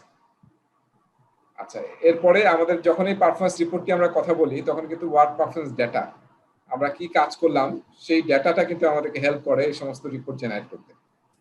আচ্ছা, এই টার্মটা নিয়ে আমাদের একটু ব্যাখ্যা দরকার, সেটা হচ্ছে যে আমরা কিন্তু through out the student manual এবং পিএমবকে 3টা টার্ম কিন্তু আছে, তাই না? যারা শহীদুল ভাইয়ের বোধহয় মনে আছে, একটা হচ্ছে ওয়ার্ক পারফরমেন্স ডেটা, এই 3টা সাইমultaneously ইউজ হবে, আমাদের একটু 3টার পার্থক্য একটু বোঝা দরকার। ওয়ার্ক পারফরমেন্স ডেটা, তারপর হচ্ছে ওয়ার্ক পারফরমেন্স, একই শব্দ, আমি ডব্লিউপি লিখলাম, ইনফরমেশন, ইনফরমেশনটা রিপোর্ট, আর একটা হচ্ছে ওয়ার্ক পারফরমেন্স রিপোর্ট। এই 3টা জিনিস পিএমবকে এবং স্টুডেন্ট ম্যানুয়ালে বারবার দেখবেন আপনারা। সো ওয়ার্ক পারফরমেন্স ডেটা থেকে আসলে আমরা ডেটাগুলোকে কন্টেক্সচুয়ালাইজ করে আমরা ইনফরমেশন তৈরি করি, আর ইনফরমেশনটাকে আরো ফর্মালাইজ করে আমরা রিপোর্ট তৈরি করি। ঠিক আছে, আমি এটা অনেক সময় এক্সাম্পলটা এইভাবে দিই যে আমি যদি এখন এখানে এরকম লিখি যে 27, তারপরে লিখলাম 2010, তারপর বললাম স্পেন, তারপর বললাম football world cup, football world cup, ঠিক আছে, চ্যাম্পিয়ন। সো এই প্রতিটাই কিন্তু ডিফারেন্ট টাইপ অফ ডেটা, তাই না? এটা হচ্ছে নিউমেরিক্যাল ডেটা, দিস ইজ কি স্ট্রিং আর character type data, right? So যখন আমরা এটা এরকম ডেটা পাচ্ছি, এটা কি ওয়ার্ক পারফরমেন্স ডেটা। এখন যখন আমরা এটাকে সাজায় যদি আমরা এইভাবে লিখি যে 2010-এ ওয়ার্ল্ড কাপ চ্যাম্পিয়ন হচ্ছে স্পেন, এবং যে টিমের বয়স হচ্ছে এভারেজ বয়স ছিল 27, তাহলে এটা কি হলো? দিস ইজ অ্যান ইনফরমেশন, যেটাকে আমরা বলতেছি বোঝানোর জন্য, এটা হচ্ছে প্রজেক্ট ম্যানেজমেন্টে আমরা বিভিন্ন ডেটা পাই যে আজকে কত বস্তা সিমেন্ট লাগছে, বা আজকে কত লাইন কোড লিখ করছি আমরা, কয়টা ফিচার আজকে ডেভেলপ হয়েছে, দিস আর ডেটা। সেই ডেটা থেকে আমরা কন্টেক্সচুয়ালাইজ করে আমরা ইনফরমেশন তৈরি করি। আর রিপোর্ট কি? রিপোর্ট হচ্ছে মানে much more than data and information, আরো ফর্মালাইজ করে আমরা রিপোর্ট তৈরি করি। যেমন আমরা যদি এখান থেকে রিপোর্ট বানাই এরকম যে আমরা আসলে এর আগে যতগুলো ওয়ার্ল্ড কাপ হয়েছে সবগুলো ওয়ার্ল্ড কাপে দেখা গেছে যারা চ্যাম্পিয়ন হয়েছে সেই টিমের আসলে এভারেজ হচ্ছে 26 থেকে 29 এজ। এই এভারেজে যারা ছিল তারাই আসলে ওয়ার্ল্ড কাপ চ্যাম্পিয়ন হয়েছে। দেখেন এটা কি হচ্ছে আমাদের, এটা কিন্তু আগের বিভিন্ন ইনফরমেশন থেকে আমরা রিপোর্ট পাচ্ছি। এই রিপোর্ট থেকে কিন্তু এখন আমরা ডিসাইড করব যখন আমরা টিম বানাবো যে আমাদের টিমটা আসলে এমন করতে হবে যাতে এভারেজ বয়স যাতে এরকম থাকে, তাহলে আসলে আমাদের চান্স বেশি আছে যে আমরা মানে একটা ভালো কম্পিটিশন করতে পারবো এবং we can expect to be champion. আপনার আমাদের কেউ জানা আছে আর্জেন্টিনার লাস্ট ওয়ার্ল্ড কাপে এভারেজ বয়স কত ছিল টিমের? বোধহয় মানে 30-এর কাছাকাছি বোধহয়। ম্যারাডোনা তো অনেক বেশি বয়স ছিল তখন। না ম্যারাডোনা না, মানে লাস্ট ওয়ার্ল্ড কাপে, last world cup. Just last world কাপে ম্যারাডোনা তো 34 বা 38 খেলছে মনে হয় না। 34 এ লাস্ট খেলছে। হ্যাঁ, সো দেখেন মানে আর্জেন্টিনার কিন্তু বয়স মোস্ট প্রবাবলি 30 প্লাস ছিল আর কি, 31 বা 32 বা 30 প্লাস তো হবেই। হ্যাঁ, সো দেখেন মানে তার মানে কি আমরা কিন্তু আসলে যেরকম এক্সপেক্ট করতেছিলাম যে আর্জেন্টিনা চ্যাম্পিয়ন হবে, যেহেতু মেসি একদম পিকে ছিল, তো মেসি তো একা আসলে চ্যাম্পিয়ন করতে পারবে না, টিম, এটা this is a team effort. So দেখেন এই যে এখান থেকে কিন্তু আমরা we are getting data, then information, then we can generate report, এবং সেই রিপোর্টটা থেকে কিন্তু আমরা তারপরে we can apply our wisdom, যেটা অ্যাপ্লাই করে we can get the expected result. So প্রজেক্টে আমরা ওটাকে বলতেছি work performance data, work performance information এবং ওয়ার্ক পারফরমেন্স রিপোর্টস।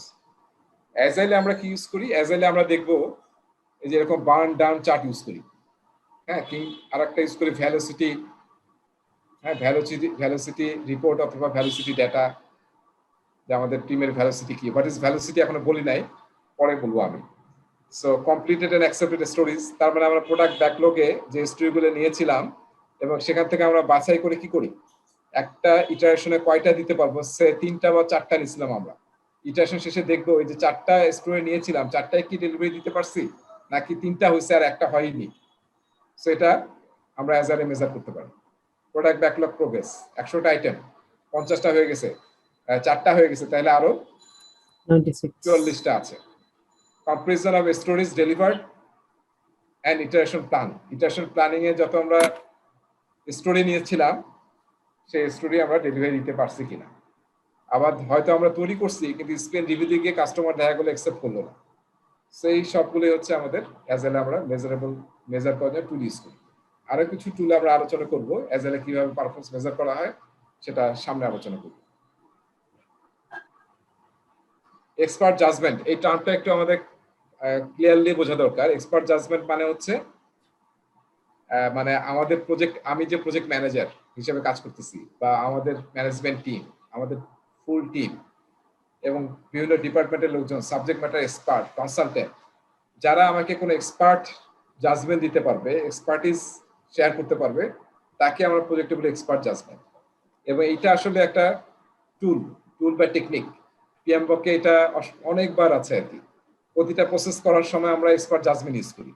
প্রজেক্টে যখন আপনি কাজ করবেন কি করবেন, always you have to apply your expert judgement, তাই না? যে কোনটা কোন সিচুয়েশনে বেস্ট হবে সেটা আমরা মাথায় খাটায় বের করবো। সো সেটাকে বলা হচ্ছে এক্সপার্ট জাজমেন্ট। সেই টার্মটা কিন্তু আমরা স্টুডেন্ট ম্যানুয়ালে অনেকবার দেখবো। আচ্ছা, যে টার্মটা এরকম গ্রিনে লেখা আছে এবং এখানে একটা স্টার আছে, তার মানে হচ্ছে এই ডেফিনেশনটা নেওয়া হয়েছে পিএমবক থেকে, যে নিচে লেখা আছে দেখবেন পিএমবকের গ্লোসারিতে এই ডেফিনেশনটা আছে, ঠিক আছে? এটা একটু মনে রাখতে হবে। আচ্ছা, negotiation strategy. So negotiation for the exact parameters of a contract are generally driven by the procurement manager, যেটা আমি শুরুতে বলছিলাম যে কন্ট্রাক্টের বিভিন্ন আইটেম প্রকিউরমেন্ট ম্যানেজার ইয়ে করে, কিন্তু অবশ্যই প্রজেক্ট ম্যানেজার এবং অনেক সময় প্রজেক্ট টিম মেম্বারকে এনগেজ হতে হয়। সো আপনাকে নেগোসিয়েশনে আপনাকেও এক্সপার্ট হতে হবে। ট্রেডিশনাল প্রজেক্টে কি করি আমরা, দেখেন সব জায়গায় কিন্তু ট্রেডিশনাল এবং অ্যাজাইলকে পাশাপাশি রাখা হয়েছে। An important objective is a clear designation of the project's intended deliverables and how they will be measured and compensated. Traditional project ম্যানেজমেন্টে আমরা একদম কন্ট্রাক্টের মধ্যে যা থাকে ওটা আমরা লিখে ফেলি এবং ওটা থ্রুআউট আসলে আমরা মেনটেন করি এবং ওটার দ্বারা মেজার করি। আর অ্যাজাইলে কি প্রবলেম, অ্যাজাইলের প্রবলেম হচ্ছে আসলে আমরা প্রোডাক্ট ব্যাকলগ যেটা বলতেছি, এটা কিন্তু বিজনেস ডাইনামিক্স এর, মার্কেটের কন্ডিশনের উপর ডিপেন্ড করে এবং কাস্টমারের চাহিদার উপর ডিপেন্ড করে, it can change any time, তাই না? তো সেই জন্য প্রোডাক্ট ব্যাকলগের আইটেম কিন্তু কখনো চেঞ্জ হবে, কখনো রিমুভ হবে, কখনো যেটা নিচে রাখছিলাম দেখা যাবে সেটা উপরে চলে যাবে, ক্রাইটেরিয়ার উপরে চলে যাবে, ঠিক আছে? সো এখানে আসলে আমরা মেজার করব অন্যভাবে, ট্রেডিশনাল প্রজেক্টের মতো মেজার করলে হবে না।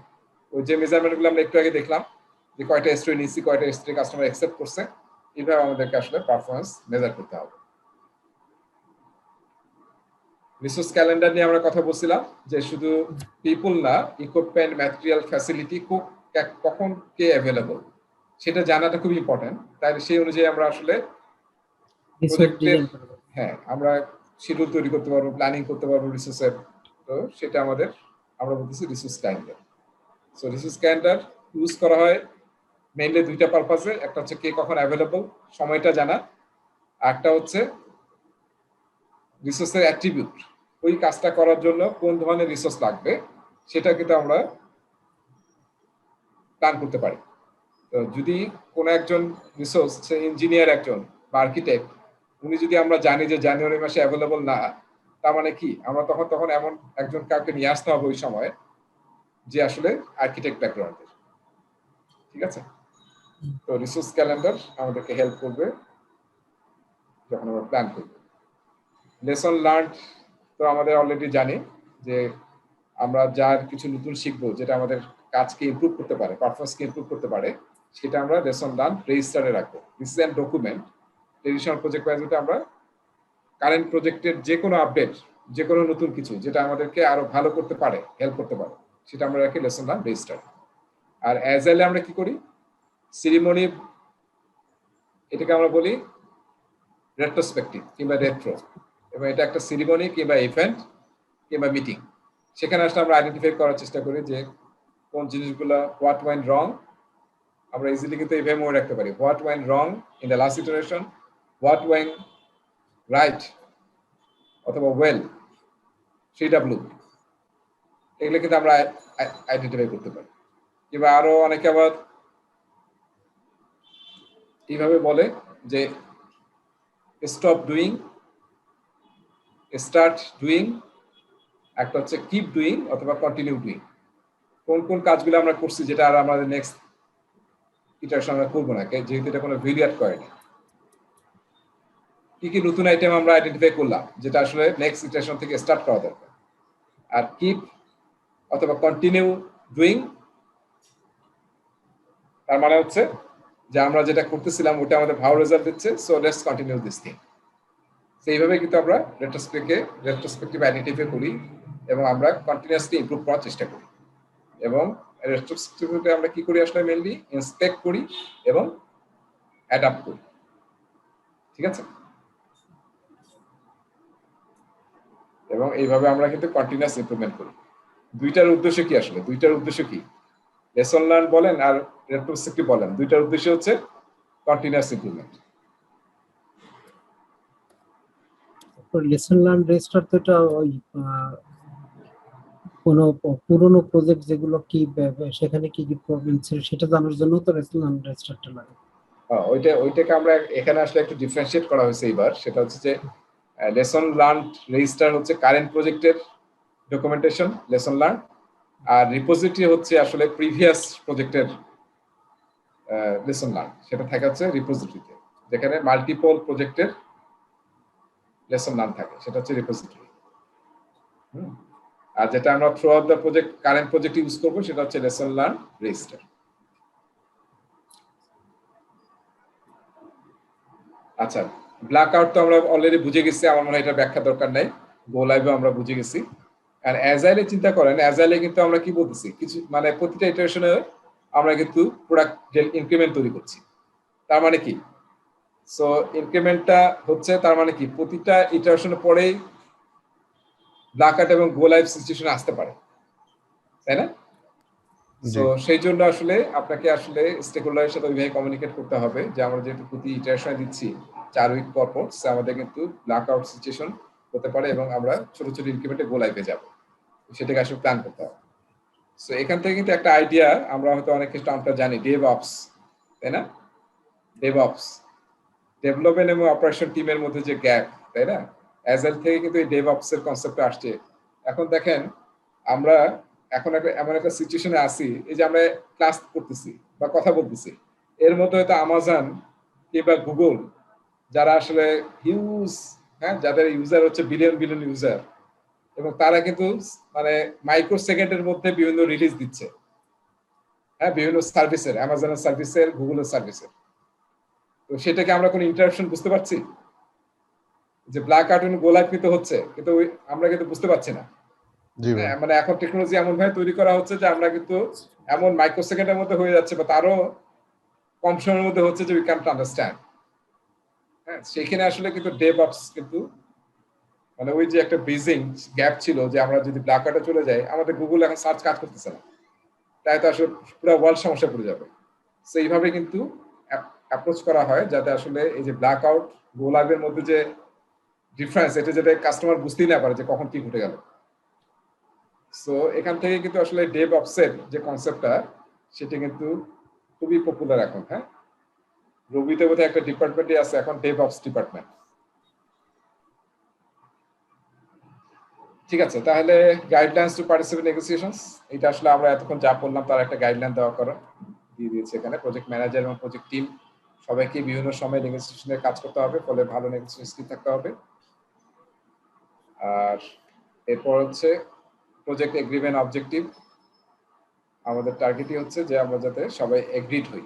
ট্রেডিশনাল প্রজেক্টে আমরা আসলে is deliverable is identified and objective acceptance criteria for each are identified. Traditional project ম্যানেজমেন্টে আমরা যে ডেলিভারেবল দেই প্রতিটারই আসলে অ্যাকসেপ্টেন্স ক্রাইটেরিয়া সেট করা হয়। কাস্টমার কোন কোন জিনিসগুলো পেলে বলবো যে এটা অ্যাকসেপ্টেড। আর অ্যাজাইলে নরমালি কি করা হয়, আমরা দুইটা টার্ম আমরা ইউজ করি, একটা হচ্ছে অ্যাকসেপ্টেন্স ক্রাইটেরিয়া, একটা বলি definition of done, DOD, definition of done, একটা বলতেছে অ্যাকসেপ্টেন্স ক্রাইটেরিয়া। আমরা যে একটু আগে বললাম ইউজার স্টোরি, মনে আছে? ইউজার স্টোরি, প্রতিটা ইউজার স্টোরির পিছনে কি থাকে? অ্যাকসেপ্টেন্স ক্রাইটেরিয়া, যে এই ইউজার স্টোরির এই ক্রাইটেরিয়া যদি মিট করে তার ইউজার স্টোরিটা অ্যাকসেপ্টেড হবে, সেটা বলা হচ্ছে অ্যাকসেপ্টেন্স ক্রাইটেরিয়া। আর ডেফিনেশন অফ ডান হচ্ছে আরো একটু ব্রডার কনসেপ্ট অ্যাজাইলে। ডেফিনেশন অফ ডান তার মানে একটা ইটারেশনে শুধু সব ইউজার স্টোরির অ্যাকসেপ্টেন্স ক্রাইটেরিয়া মিট করলে হবে না, এটা একটা ক্রাইটেরিয়া হচ্ছে ডেফিনেশন অফ ডানের, যে সমস্ত অ্যাকসেপ্টেন্স ক্রাইটেরিয়া মিট হতে হবে। এই ইটারেশনে ধরেন আমরা 4টা ইউজার স্টোরি নিয়েছিলাম, ডেফিনেশন অফ ডানে থাকবে যে প্রতিটা এক নম্বর হয়তো, মানে আমি ফর এক্সাম্পল বলতেছি, এক নম্বর হচ্ছে প্রতিটা অ্যাকসেপ্টেন্স ইউজার স্টোরির একটা কিন্তু অ্যাকসেপ্টেন্স ক্রাইটেরিয়া না, একটা ইউজার স্টোরির 10টা অ্যাকসেপ্টেন্স ক্রাইটেরিয়া হতে পারে, একটা দুইটা তিনটা এইভাবে। প্রতিটা ইউজার স্টোরির অ্যাকসেপ্টেন্স ক্রাইটেরিয়া মিট করতে হবে, ডেফিনেশন অফ ডানের একটা রিকোয়ারমেন্ট এটা হতে পারে। 2 নম্বর হতে পারে যে আমরা যে 4টা ইউজার স্টোরি তৈরি করে ফেললাম সেটার ডকুমেন্টেশন তৈরি করতে হবে। 3 নম্বর হলো যে ওই 3টাই আসলে প্রোডাকশনে রিলিজ হতে হবে, যাতে আমরা কাস্টমারকে একদম প্রোডাকশন থেকে দেখাতে পারি ডেমনস্ট্রেশনে। ঠিক আছে, সো এইভাবে কিন্তু আমরা ডেফিনেশন অফ ডানে ক্রাইটেরিয়া সেট করতে পারি টোটাল ইটারেশনের কিংবা টোটাল রিলিজের, ইভেন টোটাল প্রজেক্টের ডেফিনেশন অফ ডান আমরা তৈরি করতে পারি। সো অ্যাকসেপ্টেন্স ক্রাইটেরিয়া আসলে ইউজার স্টোরির সাথে কানেক্টেড, আর ডেফিনেশন অফ ডান টোটাল ইটারেশনের সাথে, রিলিজের সাথে কিংবা টোটাল প্রজেক্টের সাথে কানেক্টেড। ঠিক আছে, সো এটা হচ্ছে আমাদের ডেফিনেশন অফ ডান এবং অ্যাকসেপ্টেন্স ক্রাইটেরিয়ার মধ্যে অ্যাজাইলের পার্থক্য।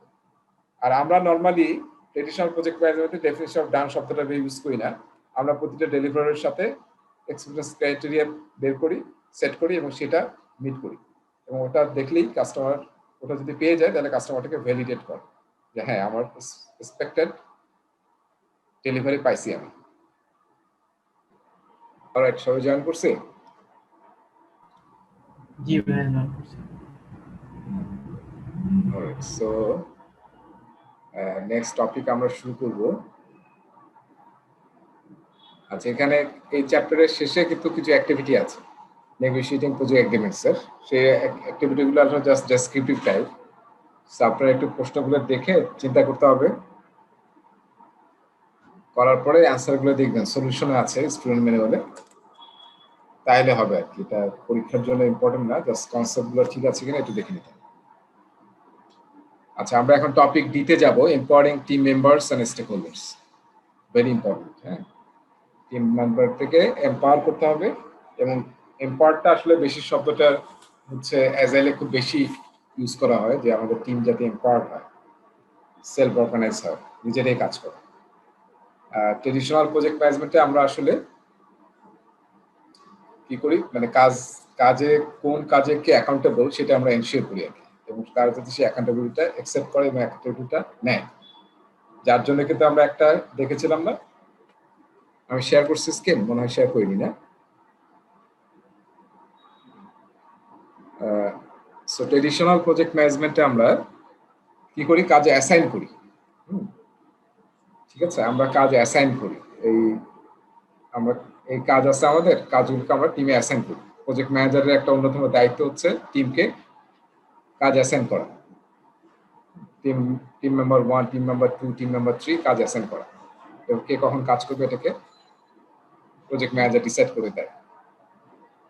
এবং সবচেয়ে ইম্পর্টেন্ট হচ্ছে, এবং কাজটা যে যাকে রেসপন্সিবিলিটি দেওয়া হচ্ছে সে যাতে অ্যাকাউন্টেবল হয় কাজটার জন্য, সেটা ইনশিওর করা। অ্যাজাইলে কি হয়, অ্যাজাইলে কিন্তু আমরা স্ক্রাম মাস্টার বা অ্যাজাইল প্রজেক্ট ম্যানেজার, তার কিন্তু দায়িত্ব না যে কাজকে অ্যাসাইন করা। এই কনসেপ্টটা একটু ভালো ক্লিয়ার হওয়া লাগবে। সেটা হচ্ছে অ্যাজাইলে কিন্তু প্রজেক্ট ম্যানেজার বা প্রোডাক্ট ওনার, তারা কিন্তু টিমকে কোনো কাজ অ্যাসাইন করে না। প্রোডাক্ট ওনার, স্ক্রাম মাস্টারের কাজ হচ্ছে সব প্রসেস ঠিক মতো চলতেছে কিনা, সব ইভেন্ট ঠিক মতো ফেসিলিটেট হচ্ছে কিনা সেটা এনশিওর করা। এখন প্রোডাক্ট ব্যাকলগে ধরেন এই যে আমরা বলছিলাম যে 50টা আইটেম আছে ফর এক্সাম্পল, এবং সেখান থেকে আমরা একটা ইটারেশন ব্যাকলগে কি করি, 4টা সেট নিলাম যে আমরা এই 4টা এই ইটারেশন ডেলিভারি দিতে পারবো। এখন এই যে 4টা আমরা নিয়ে আসলাম, এই পর্যন্ত কিন্তু প্রোডাক্ট ওনারের কাজ, প্রোডাক্ট ওনার স্ক্রাম মাস্টারের কাজ যে প্রায়োরিটাইজ করা এবং 4টা কি সেটা বুঝাই দেওয়া। এবার এখানে একটা জিনিস কাজ করে, সেটাকে বলা হয় definition of ready, DOR। DOR মানে হচ্ছে ডেফিনেশন অফ রেডি। তার মানে এই যে 4টা আমি আইটেম নিলাম, এই 4টা আইটেম নিয়ে is there any question, any confusion, যেটা আসলে প্রোডাক্ট ওনারের বা কাস্টমারের কাছ থেকে জানা দরকার। হ্যাঁ, তো যাতে কোনো কনফিউশন না থাকে এবং টিম বুঝতে পারে যে আমাকে আসলে কি ডেলিভারি দিতে হবে। যখন মানে টিম বুঝতে পারবে যে আমাকে আসলে কি ডেলিভারি দিতে হবে, দ্যার ইজ নো কোশ্চেন, সেটাকে আমরা বলি ডেফিনেশন অফ রেডি। এখন কি করবে এই টিম, এই ইউজার স্টোরিকে ব্রেকডাউন করে কাজ বানাবে, টাস্ক, যে এক একটা ইউজার স্টোরি দেওয়ার জন্য আমার কি কি কাজ করতে হবে। এই কাজ একটা ইউজার স্টোরি দিতে কি কি কাজ করতে হবে, এটা কে কে করতেছে? ওটা কোন স্ক্রাম মাস্টার নাকি টিম? টিম করতেছে। টিম ডিসাইড করতেছে যে আমরা এই 4টা স্টোরি নিলাম, তাহলে ঠিক আছে, একটা এই স্টোরিটাকে ডেলিভারি দিতে কি কি টাস্ক করতে হবে। সো এরকম ধরলাম যে আমরা টিম ডিসাইড করলো 5টা টাস্ক করতে হবে। সো কি করতে হবে ইউজার স্টোরি ডেলিভারি দেওয়ার জন্য, এইটা বের করারও দায়িত্ব হচ্ছে টিমের। তারপরে কে করবে সেটা অ্যাসাইনমেন্টের দায়িত্ব হচ্ছে টিমের। টিম নিজে অ্যাসাইন করবে নিজেদেরকে যে আমি এটা করবো, আমি এটা করবো, আমি এটা করবো। যার যার এক্সপার্টিস কম্পিটেন্সি অনুযায়ী সে সেই কাজটা নিয়ে নেবে।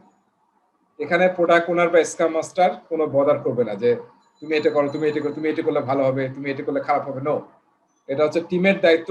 তারা আসলে কালেকটিভলি নিজেদেরকে অ্যাসাইন করবে এবং তারা কালেকটিভলি ভ্যালু কমিটমেন্ট করবে যে আমরা যে দায়িত্বটা নিয়ে কাজ নিয়েছি সেটা আমরা ডেলিভারি দেবো। ঠিক আছে? সো এইভাবে আসলে কিন্তু দুই টিমের মধ্যে কিন্তু আলাদা। ট্রেডিশনালি আমরা কাজ অ্যাসাইন করি নরমালি, করে অ্যাকাউন্টেবিলিটি এনশিওর করার চেষ্টা করি, যাকে যেটা দেওয়া হচ্ছে সে যাতে সেটার জন্য অ্যাকাউন্টেবল হয়, রেসপন্সিবল হয়। আর অ্যাজাইল টিমে কিন্তু ওই পর্যায়ে কিন্তু আর স্ক্রাম মাস্টার বা প্রোডাক্ট ওনার কোনো ভূমিকা নাই। এটা পুরোটাই দায়িত্ব হচ্ছে সেলফ অর্গানাইজিং টিমের, এম্পাওয়ার টিমের, যারা নিজেরাই নিজেদেরকে কাজ অ্যাসাইন করে। সো এটা কিন্তু মেজর পার্থক্য। এই চ্যাপ্টারের আন্ডারস্ট্যান্ডিং এর মেজর থিম হচ্ছে এটা। তার মানে পরীক্ষায় যদি প্রশ্ন আসে যে আপনার অ্যাজাইল টিমে কাজ হচ্ছে, তাহলে কিন্তু আপনার তখন পুরো চিন্তা ভাবনা আলাদা করে ফেলতে হবে। আর ট্রেডিশনালি আমরা নর্মালি গান চার্ট ইউজ করি, গান চার্টের মধ্যে রিসোর্স অ্যাসাইন করে দেই, কে কখন কাজ করবে বলে দেই, এবং সে অনুযায়ী কাজ করে টিম।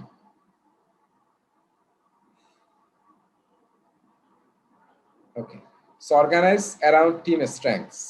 তা আমরা আসলে টিমকে এম্পাওয়ার করার আগে জানা দরকার যে আমার টিমের স্ট্রেংথটা কি, কার কম্পিটেন্সি কিরকম, কার এক্সপিরিয়েন্স কিরকম, কে কোনটাতে এক্সপার্ট, কার কোনটাতে ডিপ ডেপথ অফ নলেজ আছে এবং কোনটাতে ব্রেথ অফ নলেজ আছে।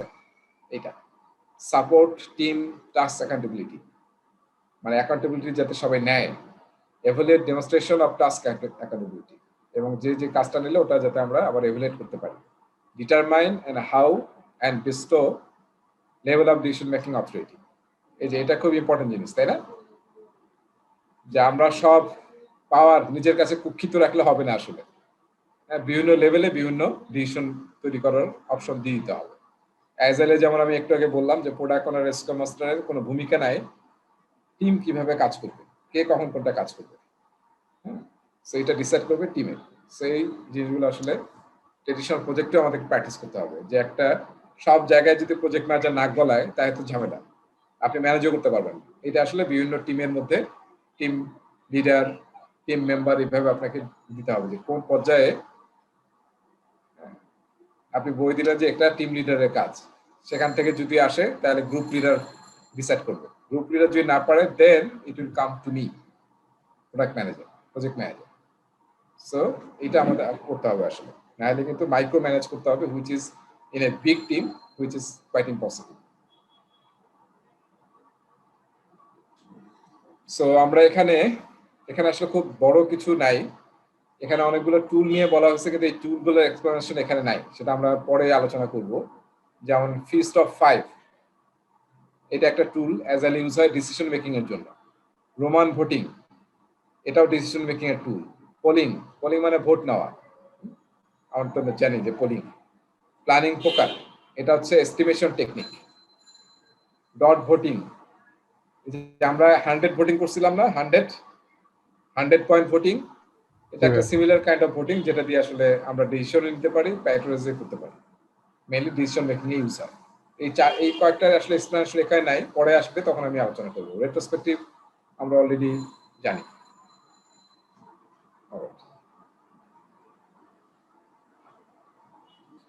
আচ্ছা, আমরা যেটা বললাম যে আসলে টিমকে আমি এম্পাওয়ার করব বা অ্যাকাউন্টেবল করব, তার জন্য আসলে টিমের স্ট্রেংথটা জানা দরকার।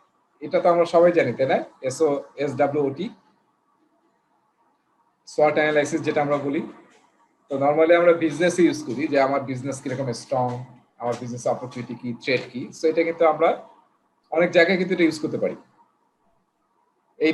এই সেন্স ফিগার আমরা অন্য জায়গায় তো দেখবো, যখন আমরা রিস্ক নিয়ে কাজ করব তখন আমরা SWOT অ্যানালাইসিস করতে পারি। সো এখানে আসলে আমরা টিমের স্ট্রেংথ বের করার চেষ্টা করতেছি। সো স্ট্রেংথস, উইকনেস এবং অপরচুনিটি, থ্রেট। আমরা যদি ভার্টিক্যালি দেখি, helpful to achieve the objective. Strength and opportunity হচ্ছে হেল্পফুল, আর উইকনেস আমার টিমের উইকনেস, এবং এক্সটার্নাল থ্রেট যদি থাকে যেটা আমার জন্য আসলে হার্মফুল। সো ভার্টিক্যালি এই দুইটা হচ্ছে হেল্পফুল, তার মধ্যে একটা ইন্টারনাল একটা এক্সটার্নাল, হার্মফুল একটা ইন্টারনাল একটা এক্সটার্নাল, আর হরিজন্টালি এই দুটো হচ্ছে এক্সটার্নাল। ঠিক আছে, এক্সটার্নাল। সো আমার SWOT অ্যানালাইসিস করে আমাকে জানতে হবে আসলে আমার টিমের কোথায় কি ধরনের স্ট্রেংথ আছে, তাহলে না আমি আসলে অপরচুনিটি গ্র্যাব করতে পারবো। আর যদি আমার টিম উইক থাকে তাহলে কিন্তু আমি অপরচুনিটি গ্র্যাব করতে পারবো না। সো এই SWOT অ্যানালাইসিস করে কিন্তু আমার টিমের গ্যাপ অ্যানালাইসিস করতে পারবো। সো কম্পিটেন্সি কোনো গ্যাপ আছে কিনা, স্কিল কোনো গ্যাপ আছে কিনা, ট্রেনিং দিতে হবে কিনা, কোন বিষয়ে ট্রেনিং দিতে হবে, SWOT অ্যানালাইসিস কিন্তু আমাকে সেটা হেল্প করবে। এবং আমরা পরের টপিক যখন করবো তখন দেখবো যে ট্রেনিং দিতে হবে আমার টিমকে। তো এইটা থেকে আসলে আমি আসলে হেল্প পাবো যে আসলে কোথায় কোথায় আমার কম্পিটেন্সি গ্যাপ আছে আমার টিমে। তার মানে কি, এটা থেকে আমরা পেলে আমরা তখন বুঝতে পারবো যে আমাদের ক্রস ফাংশনাল টিম, তারপর জেনারেলাইজ স্কিলের টিম যদি আমরা তৈরি করতে চাই তাহলে আমাদের কি কি স্কিল সেটের মানুষজন লাগবে, এবং training gap, training needs analysis এখান থেকে আসলে ইগনাইট হবে।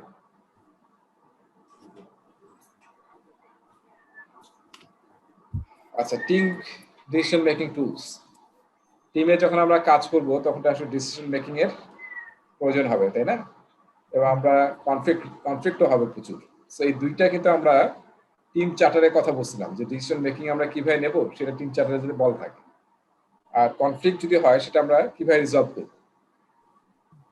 ঠিক আছে, যেমন আমরা যদি এরকম বলি, এখানে একটা এক্সাম্পল দেওয়া আছে, এটা আসলে এই সময় তো আমরা বুঝতেছি না। প্ল্যানিং পোকারের একটা এক্সাম্পল এখানে দেওয়া আছে যে আমরা যখন কোনো ডিসিশনে পৌঁছতে পারছি না তখন কি করতে পারি।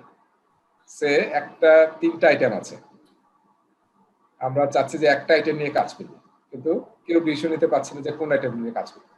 তখন আমরা কি করতে পারি, ডট ভোটিং নামে একটা টেকনিক আছে, ডট ভোটিং অ্যাজাইলের একটা টেকনিক।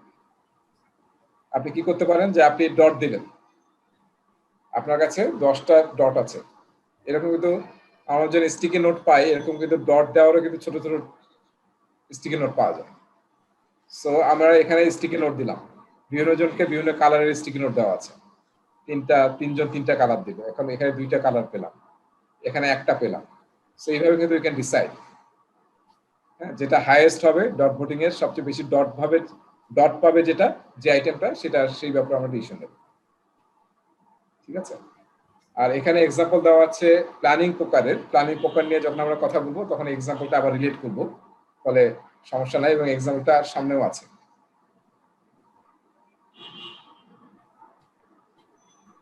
আচ্ছা, এস্টিমেট। এই এস্টিমেট নিয়ে কথা বলতে গেলে একটা জিনিস আসলে আমাদের এখন বোধহয় বলা আলোচনা করা দরকার, সেটা হচ্ছে যে অ্যাজাইলে আমরা ট্রেডিশনাল প্রজেক্ট ম্যানেজমেন্টে এস্টিমেট করি অ্যাবসলিউট এস্টিমেশন। অ্যাবসলিউট এস্টিমেশন মানে কি? মানে হচ্ছে যে আমরা যদি বলি যে একটা বাড়ি বানাতে কত সময় লাগবে, এটা আসলে একটু বড় হয়ে গেল, যে একটা বাড়ি বানাতে কত সময় লাগবে, তাহলে যার এক্সপিরিয়েন্স আছে সে হয়তো বলবো যে এটা 8 মাসেই হয়ে যাবে, বাইরের মানে সাইজ এবং জায়গা এসব সব মিলে 8 মান্থস।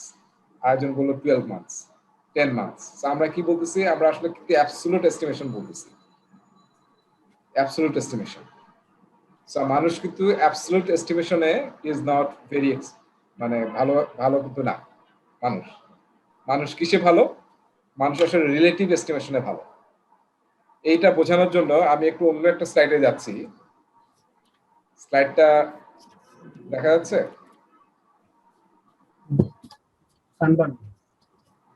কানপান দেখা যাচ্ছে।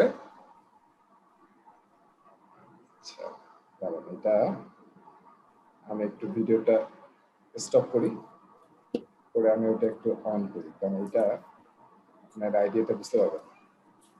ওকে, আচ্ছা, এখন দেখেন আমরা দুইটা কনসেপ্ট নিয়ে একটু কথা বলতেছি। অ্যাজাইলে আসলে প্র্যাকটিস করা হয় রিলেটিভ এস্টিমেশন। কোন একটা কাজ করতে কত সময় লাগবে, সময় না বলে আমরা বলি কত স্টোরি পয়েন্ট লাগবে, এবং স্টোরি পয়েন্ট আসলে কোন একটা ইউনিটলেস মেজারমেন্ট।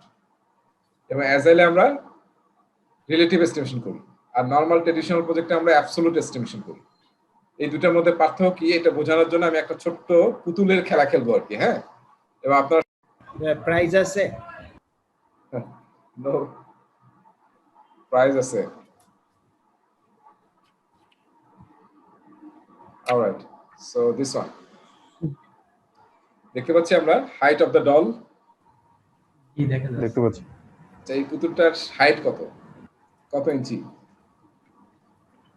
কত ইঞ্চি হতে পারে?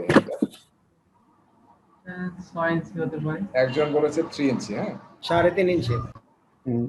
6 ইঞ্চি ঠিক আছে। 3.5। আর একজন বললো 4 ইঞ্চি। 4 ইঞ্চি ঠিক আছে। 4 ইঞ্চি ঠিক আছে, 4 ইঞ্চি হবে। ওকে, তাহলে 4, 3, 3.5, 6 এরকম আমরা পেলাম। তাহলে লোয়েস্ট পেলাম 3, হাইয়েস্ট পাচ্ছি 6। আচ্ছা আচ্ছা, এখন আসেন আমি এটা একটু মুছে ফেলি।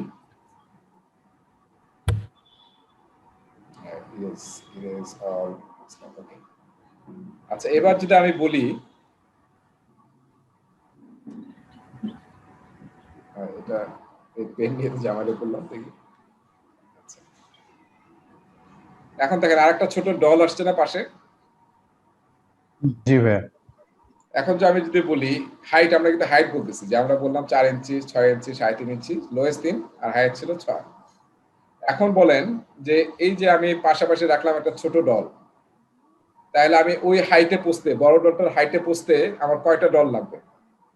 3টা। 2 ইঞ্চি হলে 3টা, 6 ইঞ্চি হবে না, ইঞ্চিতে না, আমি জাস্ট বলতেছি এই বড় ডলটার হাইটে পৌঁছতে কয়টা ডল লাগবে আমার? 3টা। 3টা। আরিফ বললেন 3টা, আর 3টা লাগবে। So second, third, you are absolutely right. 3টা।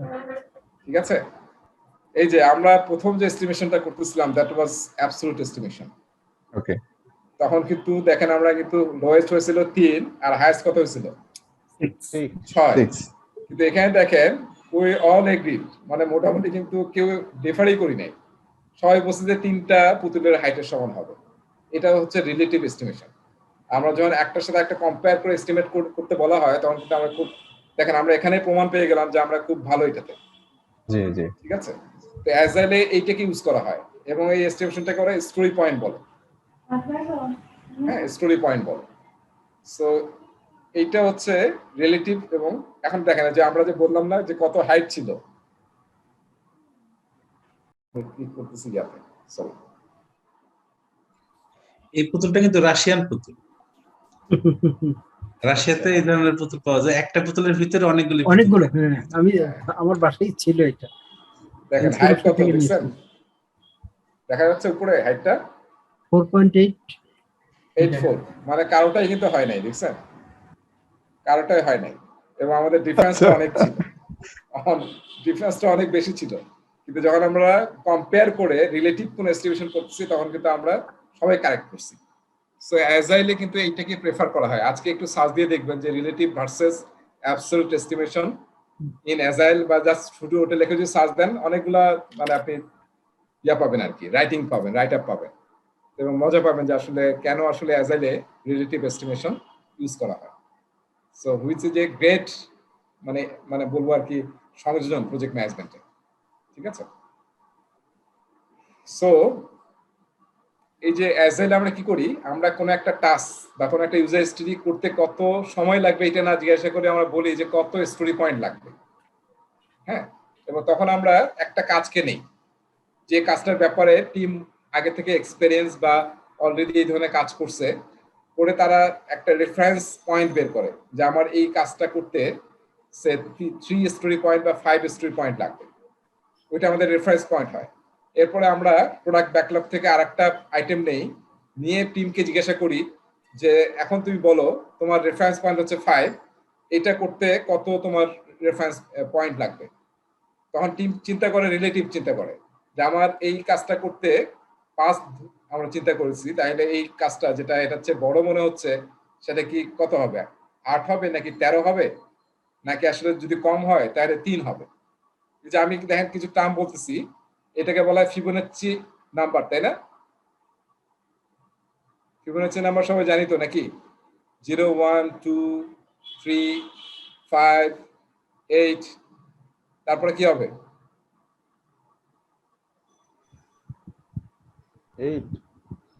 13, 13, 21 ফিবোনাচ্চি সিকোয়েন্স যেটা সেটা হচ্ছে কি আগের দুইটা যোগফল +2 হ্যাঁ, 2 + 3 5, 5 + 3 8, তাহলে 8 আর 5 13, তাহলে 13 আর 8 21 21, তারপর 34 21 আর 13 34। ঠিক আছে? সো এই যে ফিবোনাচ্চি সিকোয়েন্স এইটাকে আসলে অ্যাজাইলে এস্টিমেশনের জন্য ইউজ করা হয় স্টোরি পয়েন্ট হিসেবে। হ্যাঁ, তো আপনি আসলে, এবং এটা আসলে একদম ডাইরেক্টলি ফিবোনাচ্চি সিকোয়েন্স ওরা ইউজ করে না, ওরা বলে মডিফাইড ফিবোনাচ্চি সিকোয়েন্স, ওরা এরকম ইউজ করে 0, 1 হয়তো ইউজ করে না বা করতে পারে, 2, 3, 5, 13, 21 না বলে বলে হচ্ছে 20, তারপরে আরেকটু সহজ করার জন্য বলে 40, 40-এর পরে বলে 100, 100-এর পরে বলে অসীম। ঠিক আছে? সো এরকম একটা মডিফাইড সিকোয়েন্স ওরা ইউজ করে কোন একটা ইউজার স্টোরিকে এস্টিমেট করার জন্য, এবং ওরা যে এস্টিমেটটা করে ওইটাকে বলা হয় স্টোরি পয়েন্ট, যেটা হচ্ছে ইউনিট প্লেস। মনে রাখি unit place, that is no unit, কোনো টাইমে না কোনো কিছুতে না, আমরা ফিবোনাচ্চি নাম্বার ইউজ করি এবং জাস্ট রিলেটিভ এস্টিমেশন করি। যেহেতু রিলেটিভ এই জন্য আসলে মানে কোনো ইউনিট থাকতেছে না এটা। এবং যখন আমরা স্টোরি পয়েন্ট ডিসাইড করি কোন একটা ইউজার স্টোরি পয়েন্ট কত লাগবে, তখন আসলে আমরা এই 3টা ফ্যাক্টর চিন্তা করি। এটাকে আমি যদি একটু এইভাবে লিখি আপনাদের একটু মনে রাখতে সুবিধা হবে এবং কাগজ কলমে একটু লিখে রাখলে বেটার হয়। সেটা হচ্ছে আমরা ইউজ স্টোরি পয়েন্ট হচ্ছে ফাংশন অফ, হ্যাঁ, ফাংশন অফ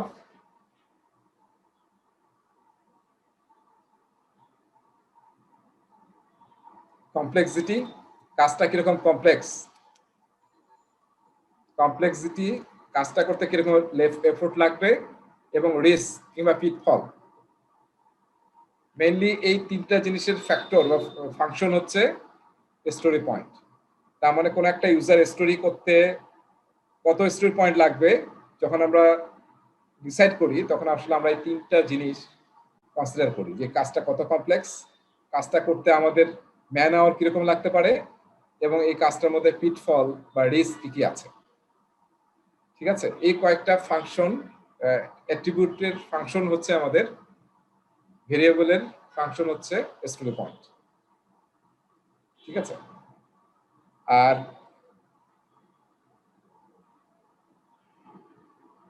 এরপরে আসতেছি ট্রেডিশনাল প্রজেক্টে আমরা কি করি। ট্রেডিশনাল প্রজেক্টে আমরা যেটা একটু আগে বললাম, আমরা অ্যাবসলিউট এস্টিমেশন ইউজ করি এবং সেখানে আমরা অনেকগুলো এস্টিমেশন পড়বো সামনের চ্যাপ্টারগুলোতে। একটা হচ্ছে যেমন আমরা ইউজ করি অ্যানালগাস এস্টিমেশন, আমরা ইউজ করি প্যারামেট্রিক এস্টিমেশন, তারপরে হচ্ছে টপ ডাউন এস্টিমেশন, আরেকটা ইউজ করি 3 পয়েন্ট এস্টিমেটিং। হ্যাঁ, হোয়াট ইজ 3 পয়েন্ট এস্টিমেটিং সেটা পরে আরেকটা সেকশনে আলোচনা করব। এটা আমরা ট্রেডিশনাল প্রজেক্ট ম্যানেজমেন্ট ইউজ করি।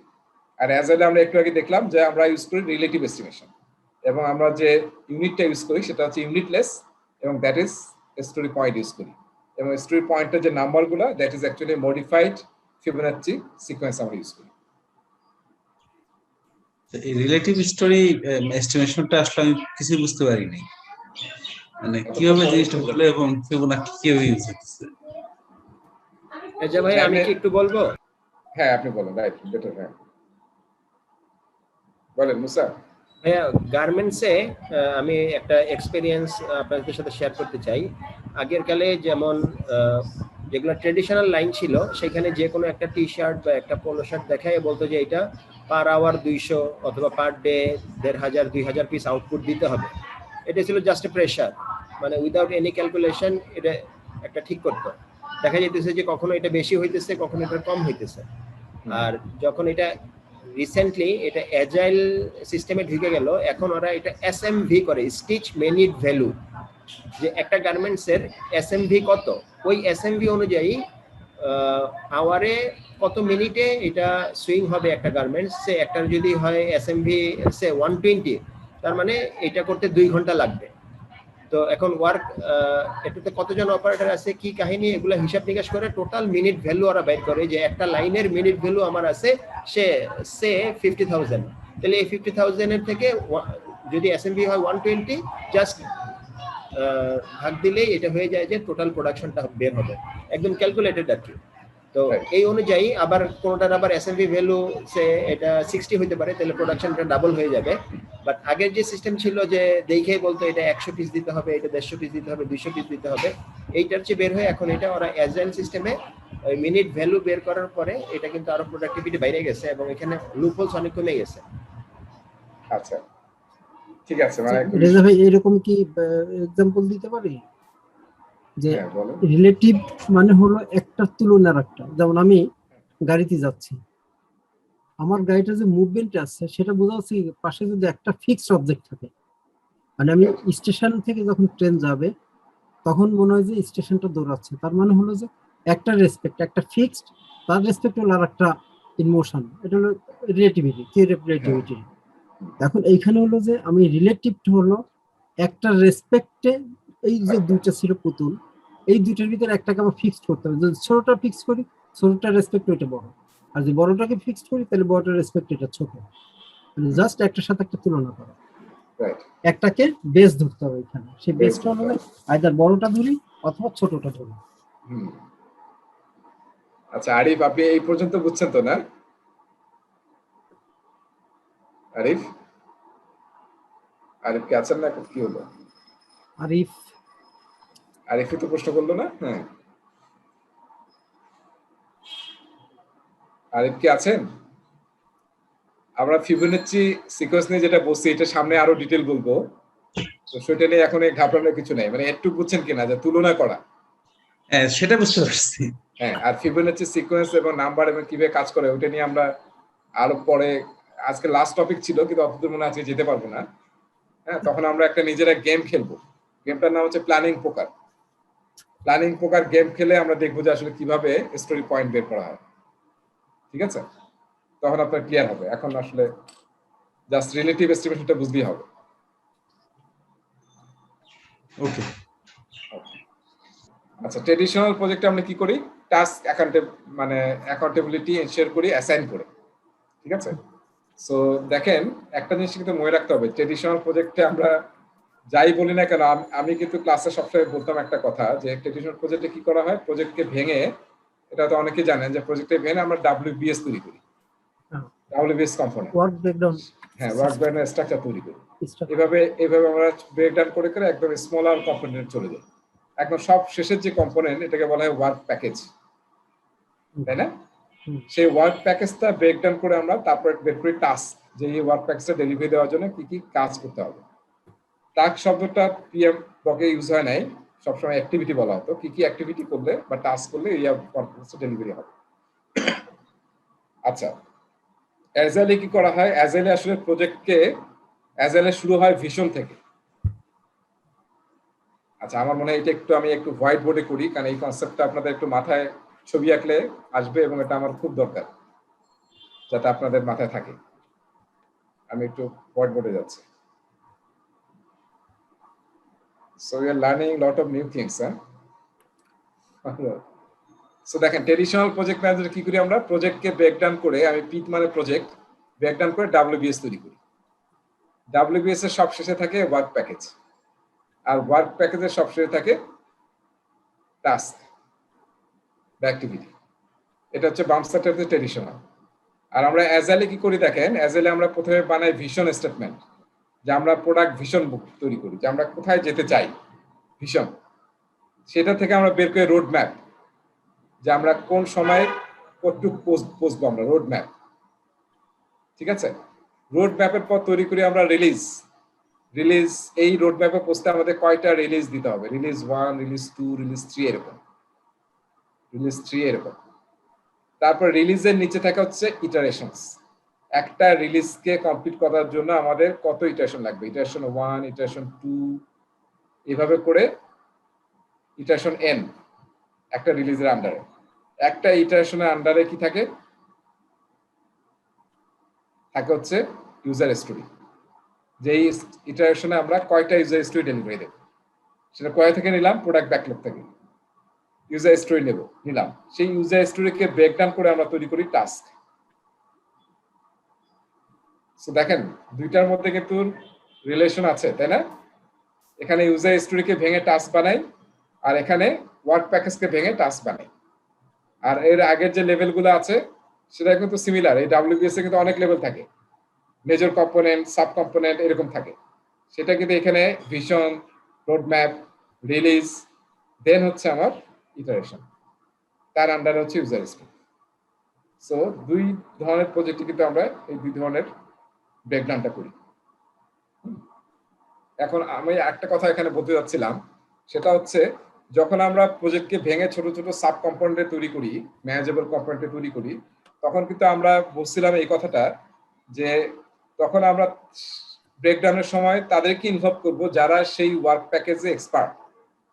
তাদেরকে বলবো যে তুমি বলো যে আসলে এই WBS কে কয়টা ওয়ার্ক প্যাকেজ ভাঙতে হবে এবং এই ওয়ার্ক প্যাকেজ করার জন্য কি কি কাজ করতে হবে, তাকে ইনভলভ করবো যে এই কাজে এক্সপার্ট, তাকে ইনভলভ করবো। সিমিলারলি যখন আমরা ইউজার স্টোরি ভেঙে টাস্ক তৈরি করতেছি, তখন আসলে আমার টিমে তাদেরকে আমি ইনভলভ করব যারা যেটাতে এক্সপার্ট। দুই ক্ষেত্রে কিন্তু কথা same. So what is WBS কে ভেঙে ওয়ার্ক প্যাকেজ কিভাবে করা হয় টাস্ক, এটা নিয়ে আমরা নেক্সট লেসনে আলোচনা করব। জাস্ট মাথায় একটা ম্যাপ রাখেন আর কি। আচ্ছা, আমি যত স্পিডে যেতে যাচ্ছি তত স্পিডে যেতে পারছি না আসলে, যাই হোক। ওকে, তাহলে দেখেন এখানে কিন্তু দুইটা অংশ আছে। এই যে অ্যাজাইলে আমরা কি করি, teams commits to performing work in an iteration. আর আমরা ট্রেডিশনাল কি করি, encourage team members to self organize in determining. Traditional না, মানে অ্যাজাইলে আর কি সেলফ অর্গানাইজ হয়। হ্যাঁ, তাদের যে আমি বলছিলাম না, the work that needs to be done, তারাই ডিসাইড করবে কি কি কাজ করতে হবে, হাউ টু পারফর্ম এবং হু শুড পারফর্ম। অ্যাজাইল টিমে নিজেরাই কিন্তু ডিসাইড করে। এই তিনটা পয়েন্ট খুবই ইম্পর্টেন্ট। সেলফ অর্গানাইজিং এর মেইন অর্থ হচ্ছে যে আমি যে ইউজার স্টোরিটাকে ডেলিভারি দিতে কি কি কাজ করতে হবে সেটা আমি ডিসাইড করব, কিভাবে করব, that is my business. Who should perform it, এটা team will take decision, not product owner, not scrum master. ঠিক আছে, that team commits to performing work in an iteration, এবং ইটারেশনে আমরা পারফর্ম করি, কমিট করি, এবং এই ইটারেশনে আমরা যে 4টা স্টোরি নিচ্ছি সেই 4টা স্টোরি ডেলিভারি দিই। আর আমরা ভিজিবিলিটির জন্য গান চার্ট ইউজ করতে পারি। অ্যাজাইলে আসলে গান চার্ট খুব একটা প্রেফার্ড হয় না, ইউজ হয় না। আমরা ইউজ করি আসলে বেশি কানবান বোর্ড কিংবা স্ক্রাম বোর্ড কিংবা সিম্পল টাস্ক বোর্ড ভিজিবিলিটি বাড়ানোর জন্য। দিস ইজ ভেরি ইম্পর্টেন্ট, মানে প্রজেক্টের ভিজিবিলিটি যাতে সবাই দেখতে পারে যে প্রজেক্টের স্ট্যাটাস কি, কোথায় আছে। অ্যাজাইলে সবচেয়ে সিম্পল যেটা ইউজ করা হয় টাস্ক বোর্ড, তার মানে টু ডু। দেখেন এই যে এরকম করা হয়, আমি এটা মুছে দিয়ে একটু দেখাই। জাস্ট 4টা কলাম থাকে। আমি সিম্পল টাস্ক বোর্ড বলতেছি, আরো পরে আরো আলোচনা করব আমি। এখানে হচ্ছে টু ডু, যে আমরা কি করতে যাচ্ছি। এখানে হচ্ছে ডুইং, কোনটা এখন এক্সিকিউশন আছে, ডান কোনটা হয়ে গেছে। আর এটা হচ্ছে ব্যাকলগ, তার মানে ধরেন আমরা 4টা ব্যাকলগ আইটেম নিয়েছি, ঠিক আছে। এখন এই 4টা এই ইউজার স্টোরিকে ব্রেকডাউন করে টাস্ক বের করছি আমরা। এটা ধরেন রেড কালারের, তো আমরা রেড কালারের স্টিকে নোট দিছি যে আমাদের এটা 5টা টাস্ক করলে আমাদের এই ইউজার স্টোরি কমপ্লিট হবে, ঠিক আছে। আর এটা ধরেন পিঙ্ক কালার, এখানে পিঙ্ক কালার আমরা ডিসাইড করছি, ব্রেকডাউন করে টিম ডিসাইড করছে যে আমাদেরকে 4টা টাস্ক যদি আমরা করি তাহলে আমাদের এটা কি হবে, কমপ্লিট হবে ইউজার স্টোরি। এই যে কাজগুলো করতেছি এটা কখন করতেছি, ইটারেশন প্ল্যানিং এ করতেছি। এবং যখন কাজ শুরু হয়ে গেল, যে কাজ নিবে এই যে জন, তাহলে সেটা নিচ্ছে, ধরেন জন নিচ্ছে, এখানে জনের নামটা লেখা থাকবে যে জন এই টাস্কটা করতেছে, কিংবা জনের ছবি থাকবে। অ্যাজাইলে কিন্তু খুব ইন্টারেস্টিং ভাবে প্রজেক্ট ম্যানেজ করা হয়। সবার ছবি থাকে, ছবিটা ম্যাগনেটিক ইয়াতে লাগানো থাকে, যে যখন কাজটা এখানে নিচ্ছে তার উপর সে ছবিটা লাগিয়ে দেয়। তার মানে যে কেউ এসে দেখতে পারবে এই কাজটা আসলে এখন জন করতেছে। আর এই কাজটা হয়তো আরেকজন নিয়েছে যার নাম পিটার, তার ছবিটা এখানে থাকবে। তো সবাই জানে যে who is doing this task. যখন এটা হয়ে গেল তখন এটা কি হবে, ডানে চলে যাবে।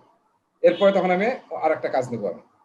সেইভাবে কিন্তু কাজগুলোকে একদম ভিজুয়ালাইজ করা হয়, so that everyone knows who is doing what, and not only the team, any stakeholder can at any time can see this and can understand what is happening in the project. এবং এই যে আমরা board বলতেছি, এই বোর্ডটা আসলে রাখা হয় কোথায়, কোথায় রাখা হয় এই বোর্ডটা? কারো আইডিয়া আছে কোথায় রাখা হয়? প্রজেক্ট ম্যানেজারের রুমে, যেখানে প্রতিদিন প্রজেক্টের সাইড অফিসে রাখা, কোথায় রাখা হয়? যেখানে প্রজেক্টের সাইড অফিসে হবে ডেইলি মিটিং যেখানে হয়, যেখানে কাস্টমাররা দেখতে পায় সব সময়।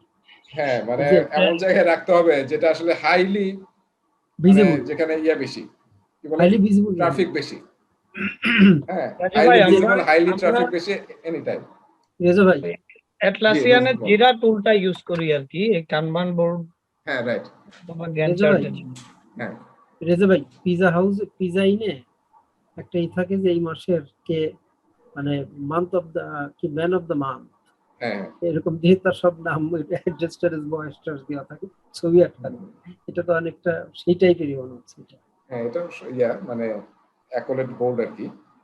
আচ্ছা নজরুল, আপনি বলতেছিলেন আপনি আপনারা জিরা ইউজ করেন, তাই না? নজরুল কিছু বলতে চাচ্ছিলেন আর জিরা নিয়ে?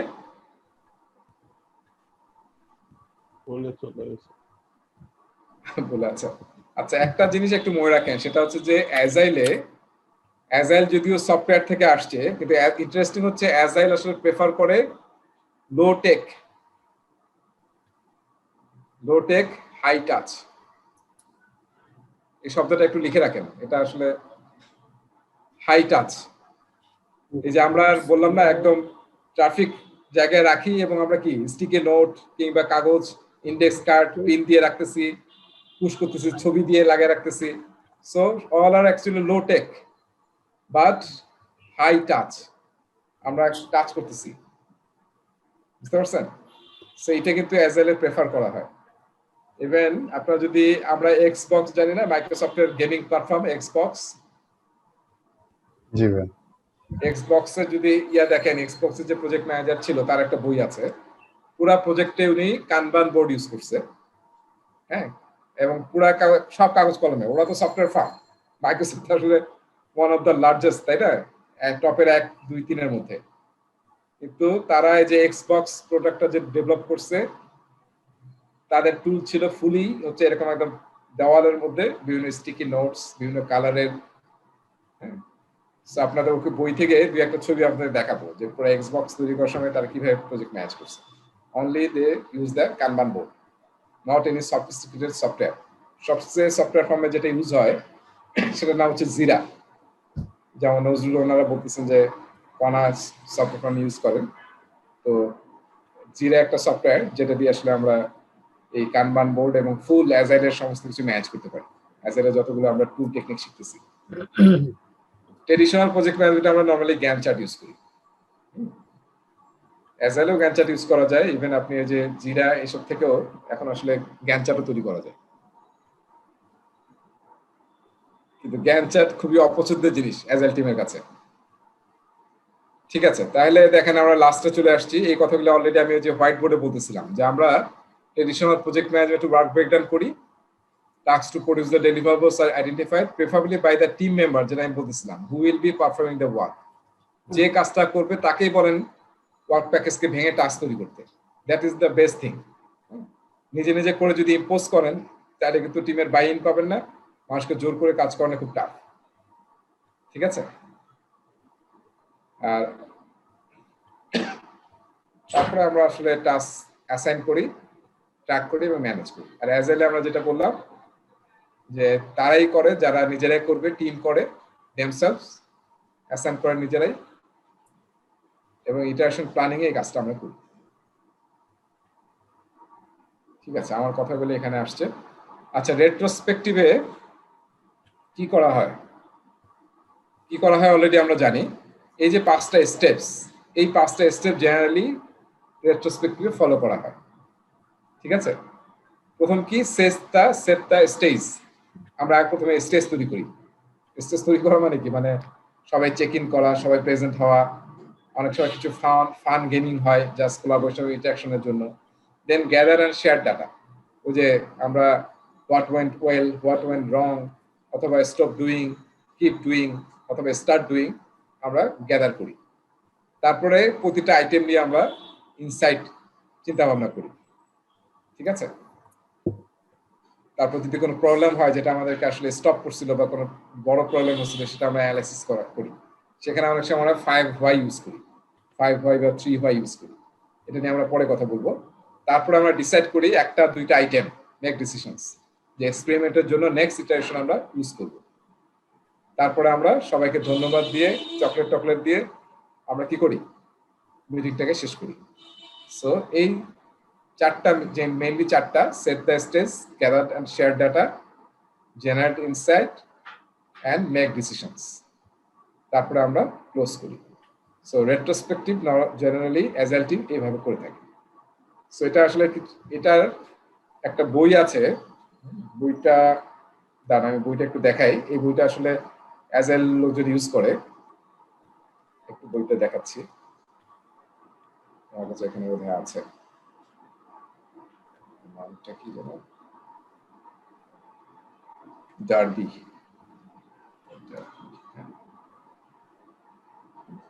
এই যে agile retrospectives making good teams great, written by Esther Derby and Diana Larson. So এটা আসলে রেট্রোস্পেক্টিভের মানে one of the best books.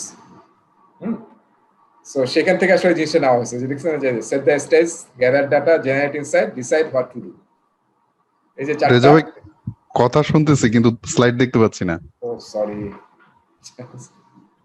তাই কেন আমি কি দেখাচ্ছিলাম, আমি একটা ইয়ে দেখাচ্ছি না, বইটার স্লাইড দেখা যাবে, বইটা দেখা যাচ্ছে, বইটা দেখা যাবে। হ্যাঁ, রেট্রোস্পেক্টিভ তাকে দেখা গেছে, বইটা দেখা গেছে না? হ্যাঁ, বইটাই এখন দেখা যাচ্ছে। হ্যাঁ কি ভাই এখন দেখতে পাচ্ছি। রাইট।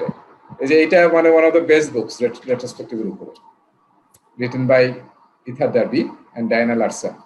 এবং এই যে চারটা আমরা পড়লাম না, সেটা কিন্তু ওই বই থেকে নেওয়া। ঠিক আছে, সো পরীক্ষার জন্য কিন্তু এই স্লাইডটা ইম্পর্টেন্ট, কারণ আসলে বলা থাকবে এখন তো মাল্টিপল রেসপন্স প্রশ্ন আসে যে রেট্রোস্পেক্টিভে কি কি আসলে স্টেপস থাকে। সো এই চারটা স্টেপস থাকে আর কি, লাস্টেরটা আসলে ক্লোজ। দেখেন রেট্রোস্পেক্টে আমরা বললাম না যে প্রথম কি সেট দ্য স্টেজ। এখানে নরমালি আমরা ইউজ করি একটা টুল যেটা টেকনিক ইউজ করি যেটার নাম হচ্ছে ইএসভিপি। আচ্ছা, আপনারা সবাই কি স্টুডেন্ট ম্যানুয়াল পাইছেন? আমি এটা আসলে একটু কনফিউজ। স্টুডেন্ট ম্যানুয়াল পাইছেন সবাই? জি ভাইয়া পাইছি আমি। জি পাইছি। স্টুডেন্ট ম্যানুয়ালের পেজ নাম্বার 26।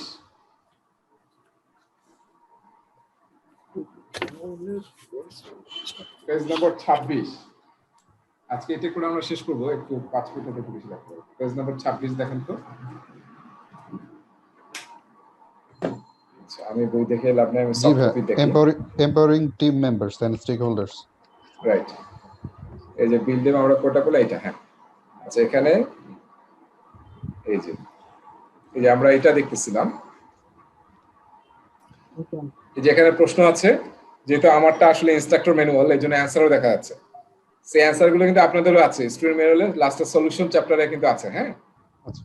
সো এখানে দেখেন, এখানে লাস্টে একটা প্রশ্ন ছিল, your team plans to have a retrospective at the end of each iteration to identify potential improvements in how the team is collaborating.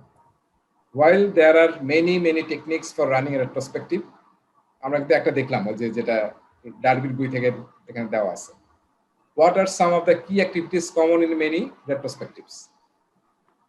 So এখানে আসলে প্রশ্ন করছে, এখানে কয়েকটা কিন্তু অ্যান্সার দিচ্ছে। দেখেন, একটা হচ্ছে যে রেট্রোস্পেক্টে আমরা ইএসভিপি ইউজ করি। তারপর আমি একটা বলতেছিলাম না, keep doing, stop doing, start doing. তারপর আমরা 4L ইউজ করি। তো এই অ্যান্সারটা কিন্তু এখানে দেওয়া আছে। এগুলোর একটারও কিন্তু মেনশন আমাদের স্টুডেন্ট ম্যানুয়াল বা পিএমবকে কোথাও নাই। আচ্ছা, সো আমি এটা এই জন্য একটু দেখালাম যে এটা যদিও ডেসক্রিপটিভ প্রশ্ন ছিল, এই প্রশ্নটা কখনো পরীক্ষায় আসবে না, কিন্তু এটার অ্যান্সারে কিন্তু অনেকগুলা জিনিস বলা হয়েছে যেটা আসলে আপনাকে একটু জানতে হবে।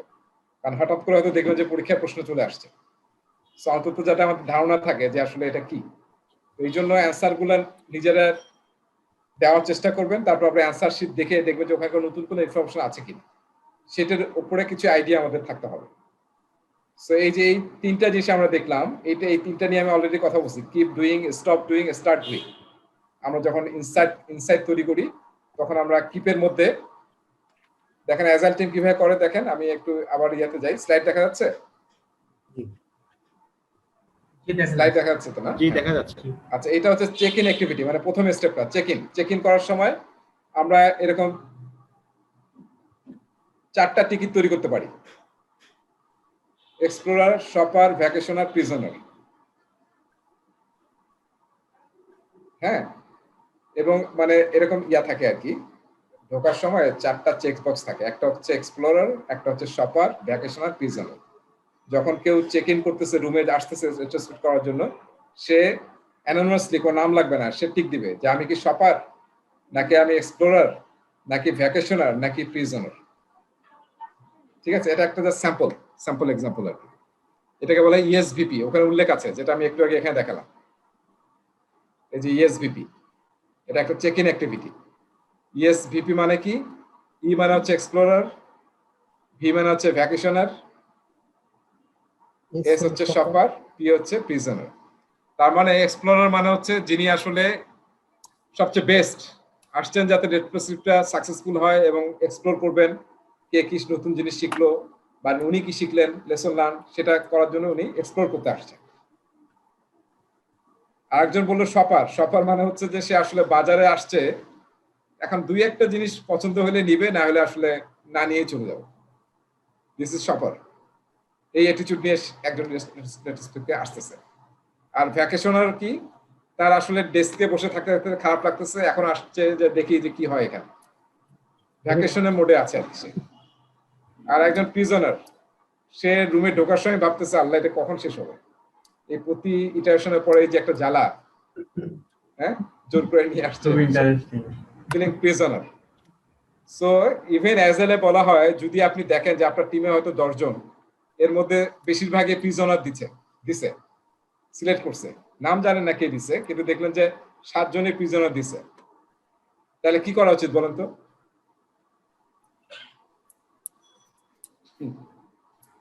7 জন, 10 জনের মধ্যে 7 জনে বলছে আমি প্রিজনার ফিল করতেছি রেট্রোস্পেক্ট মিটিং শুরুতে। মোটিভেশন দরকার, গেম দরকার ভাই, গেম দরকার। তার মানে 1 নম্বর হচ্ছে গ্রাউন্ড রুল চেঞ্জ করতে হবে। হ্যাঁ, মানে ইভেন্ট বলা হচ্ছে যদি এরকম কেস হয় তাহলে that respective should be postponed. বন্ধু এটা দরকার নাই, ইটারেশনের রেট্রোস্পেক্টিভ দরকার নাই, because people are not motivated. Scrum মাস্টারকে এমন কিছু করতে হবে যাতে টিম মোটিভেটেড হয়, নলেজ শেয়ার করতে পছন্দ করে, শিখতে পছন্দ করে। সো সে চাইলে ওই সময় এটা দরকার নাই মিটিং, আজকে মিটিং ক্যান্সেল, সবাইকে থ্যাংক ইউ জানিয়ে শেষ করে দিই। এবং তারপরে নেক্সট ইটারেশনে তাকে কাজ করতে হবে কিভাবে লোকজনকে মোটিভেটেড করা যায়। এবং এটা কিন্তু একটা কালচারাল একটা প্র্যাকটিস যে আপনি নলেজ শেয়ার করবেন। অনেক লোক কিন্তু নলেজ শেয়ারিং পছন্দ করে না, তার নলেজ তার কাছে রাখতে চায়। তো অ্যাজাইল টিম কিন্তু এইভাবে কাজ করলে কখনোই ইমপ্রুভ করা সম্ভব হবে না, ঠিক আছে? এবং আমি বলছিলাম না যে সবাই সবাইকে কোচিং করাবে, মেন্টরি করাবে, ট্রেনিং করাবে থ্রু আউট দ্য ইটারেশন। এবং রেট্রোস্পেক্টিভে অলওয়েজ চেষ্টা করবে যাতে ভালো কিছু করা যায় এবং আমরা যাতে নেক্সট টিমের পারফরমেন্স এই ইটারেশন থেকে নেক্সট ইটারেশন যাতে আরো বেড়ে যায়। বাংলাদেশ ক্রিকেট টিমের মতো যাতে না হয় মানে গোহারা যা শুরু হয়েছে মানে যে আগে বাংলাদেশ হয়ে গেছে। আচ্ছা, আরেকটা আমরা বলছি না 4L, আমরা ওই যে যখন ইনসাইট তৈরি করতেছি তখন আমরা এই যে what went well, what went রং, এরকম দুইটা কিন্তু করতে পারি, কলাম বানাতে পারি। কিংবা এই যে আমরা 3টা কলাম বানাতে পারি। 3টা কলাম কি, যে কিপ, স্টার্ট, স্টপ। এখন যে যার মতো নোটপ্যাডে লিখলো যে আমি আসলে চাচ্ছি এই 2টা আইটেম স্টার্ট হোক, আরেকজন বললো যে এটা স্টপ হওয়া উচিত, আরেকজন বললো যে দিস ইজ গুড, এটা কিপ হওয়া উচিত। এভাবে যত ব্রেন ইটারেশন এক্সপিরিয়েন্স থেকে তারা এইভাবে লিখবে। লেখার পর এখান থেকে আসলে আমরা ডিসাইড করব যে আসলে কোন 2-3টা আইটেম আমরা নেক্সট ইটারেশনে ইউজ করব। এবং তার মধ্যে আবার কিন্তু আবার যে ডট ভোটিং বা প্রায়োরিটাইজ করা হবে। অ্যাজ একটা জিনিস মনে রাখতে হবে, অলওয়েজ কিন্তু প্রায়োরিটাইজ করতে হবে। এখানে 10টা আইটেম পাইছি, নতুন স্টার্ট করতে হবে। 10টা আইটেম নিয়েই কিন্তু নেক্সট ইটারেশনে যাওয়া যাবে না, তাহলে একটাও আসলে সাকসেসফুল হবে না। এখানে আবার প্রায়োরিটাইজ করেন যে এখানে টপ কোনটা, 2টা, 1টা-2টা, সেইটাকে নেক্সট ইটারেশন ইমপ্লিমেন্ট করেন, নট অল, তাহলে কিছুই হবে না আসলে। 4L দিয়েও আমরা সেম কাজটা করতে পারি। লাইট, কি কি ইটারেশন আমরা লাইক করছি, কি কি নতুন শিখেছি আমরা, এবং কি কি ল্যাক ছিল ইটারেশনে, ঠিক আছে? এবং লং ফর, অনেকদিন ধরে আমরা আশা করে আছি কিন্তু এখনো শুরু করা হয় নাই। সো সেটা হচ্ছে লং ফর। এই যে আজকে যে বাংলাদেশ টি20-তে গোহারা হারলো, তারা যদি এই বোর্ডটা ইউজ করে, ঠিক আছে, এবং তুমি যদি ব্রেইনস্টর্ম করে, আমার মনে হয় অনেক কিছু এসকেপ বের হতে পারে। So these are the great tools and agile teams frequently use in retrospective. আচ্ছা, শেষ আমার মনে হয়। আর কি আছে? এই যে আমি কিপ, স্টপ, স্টার্ট বলছিলাম সেটা। আর ঠিক আছে, আমার মনে হয় আর কিছু নেই, জাস্ট ফাইনালি গাইডলাইন আছে। ডান। সো আজকে আমরা এখানে শেষ করলাম।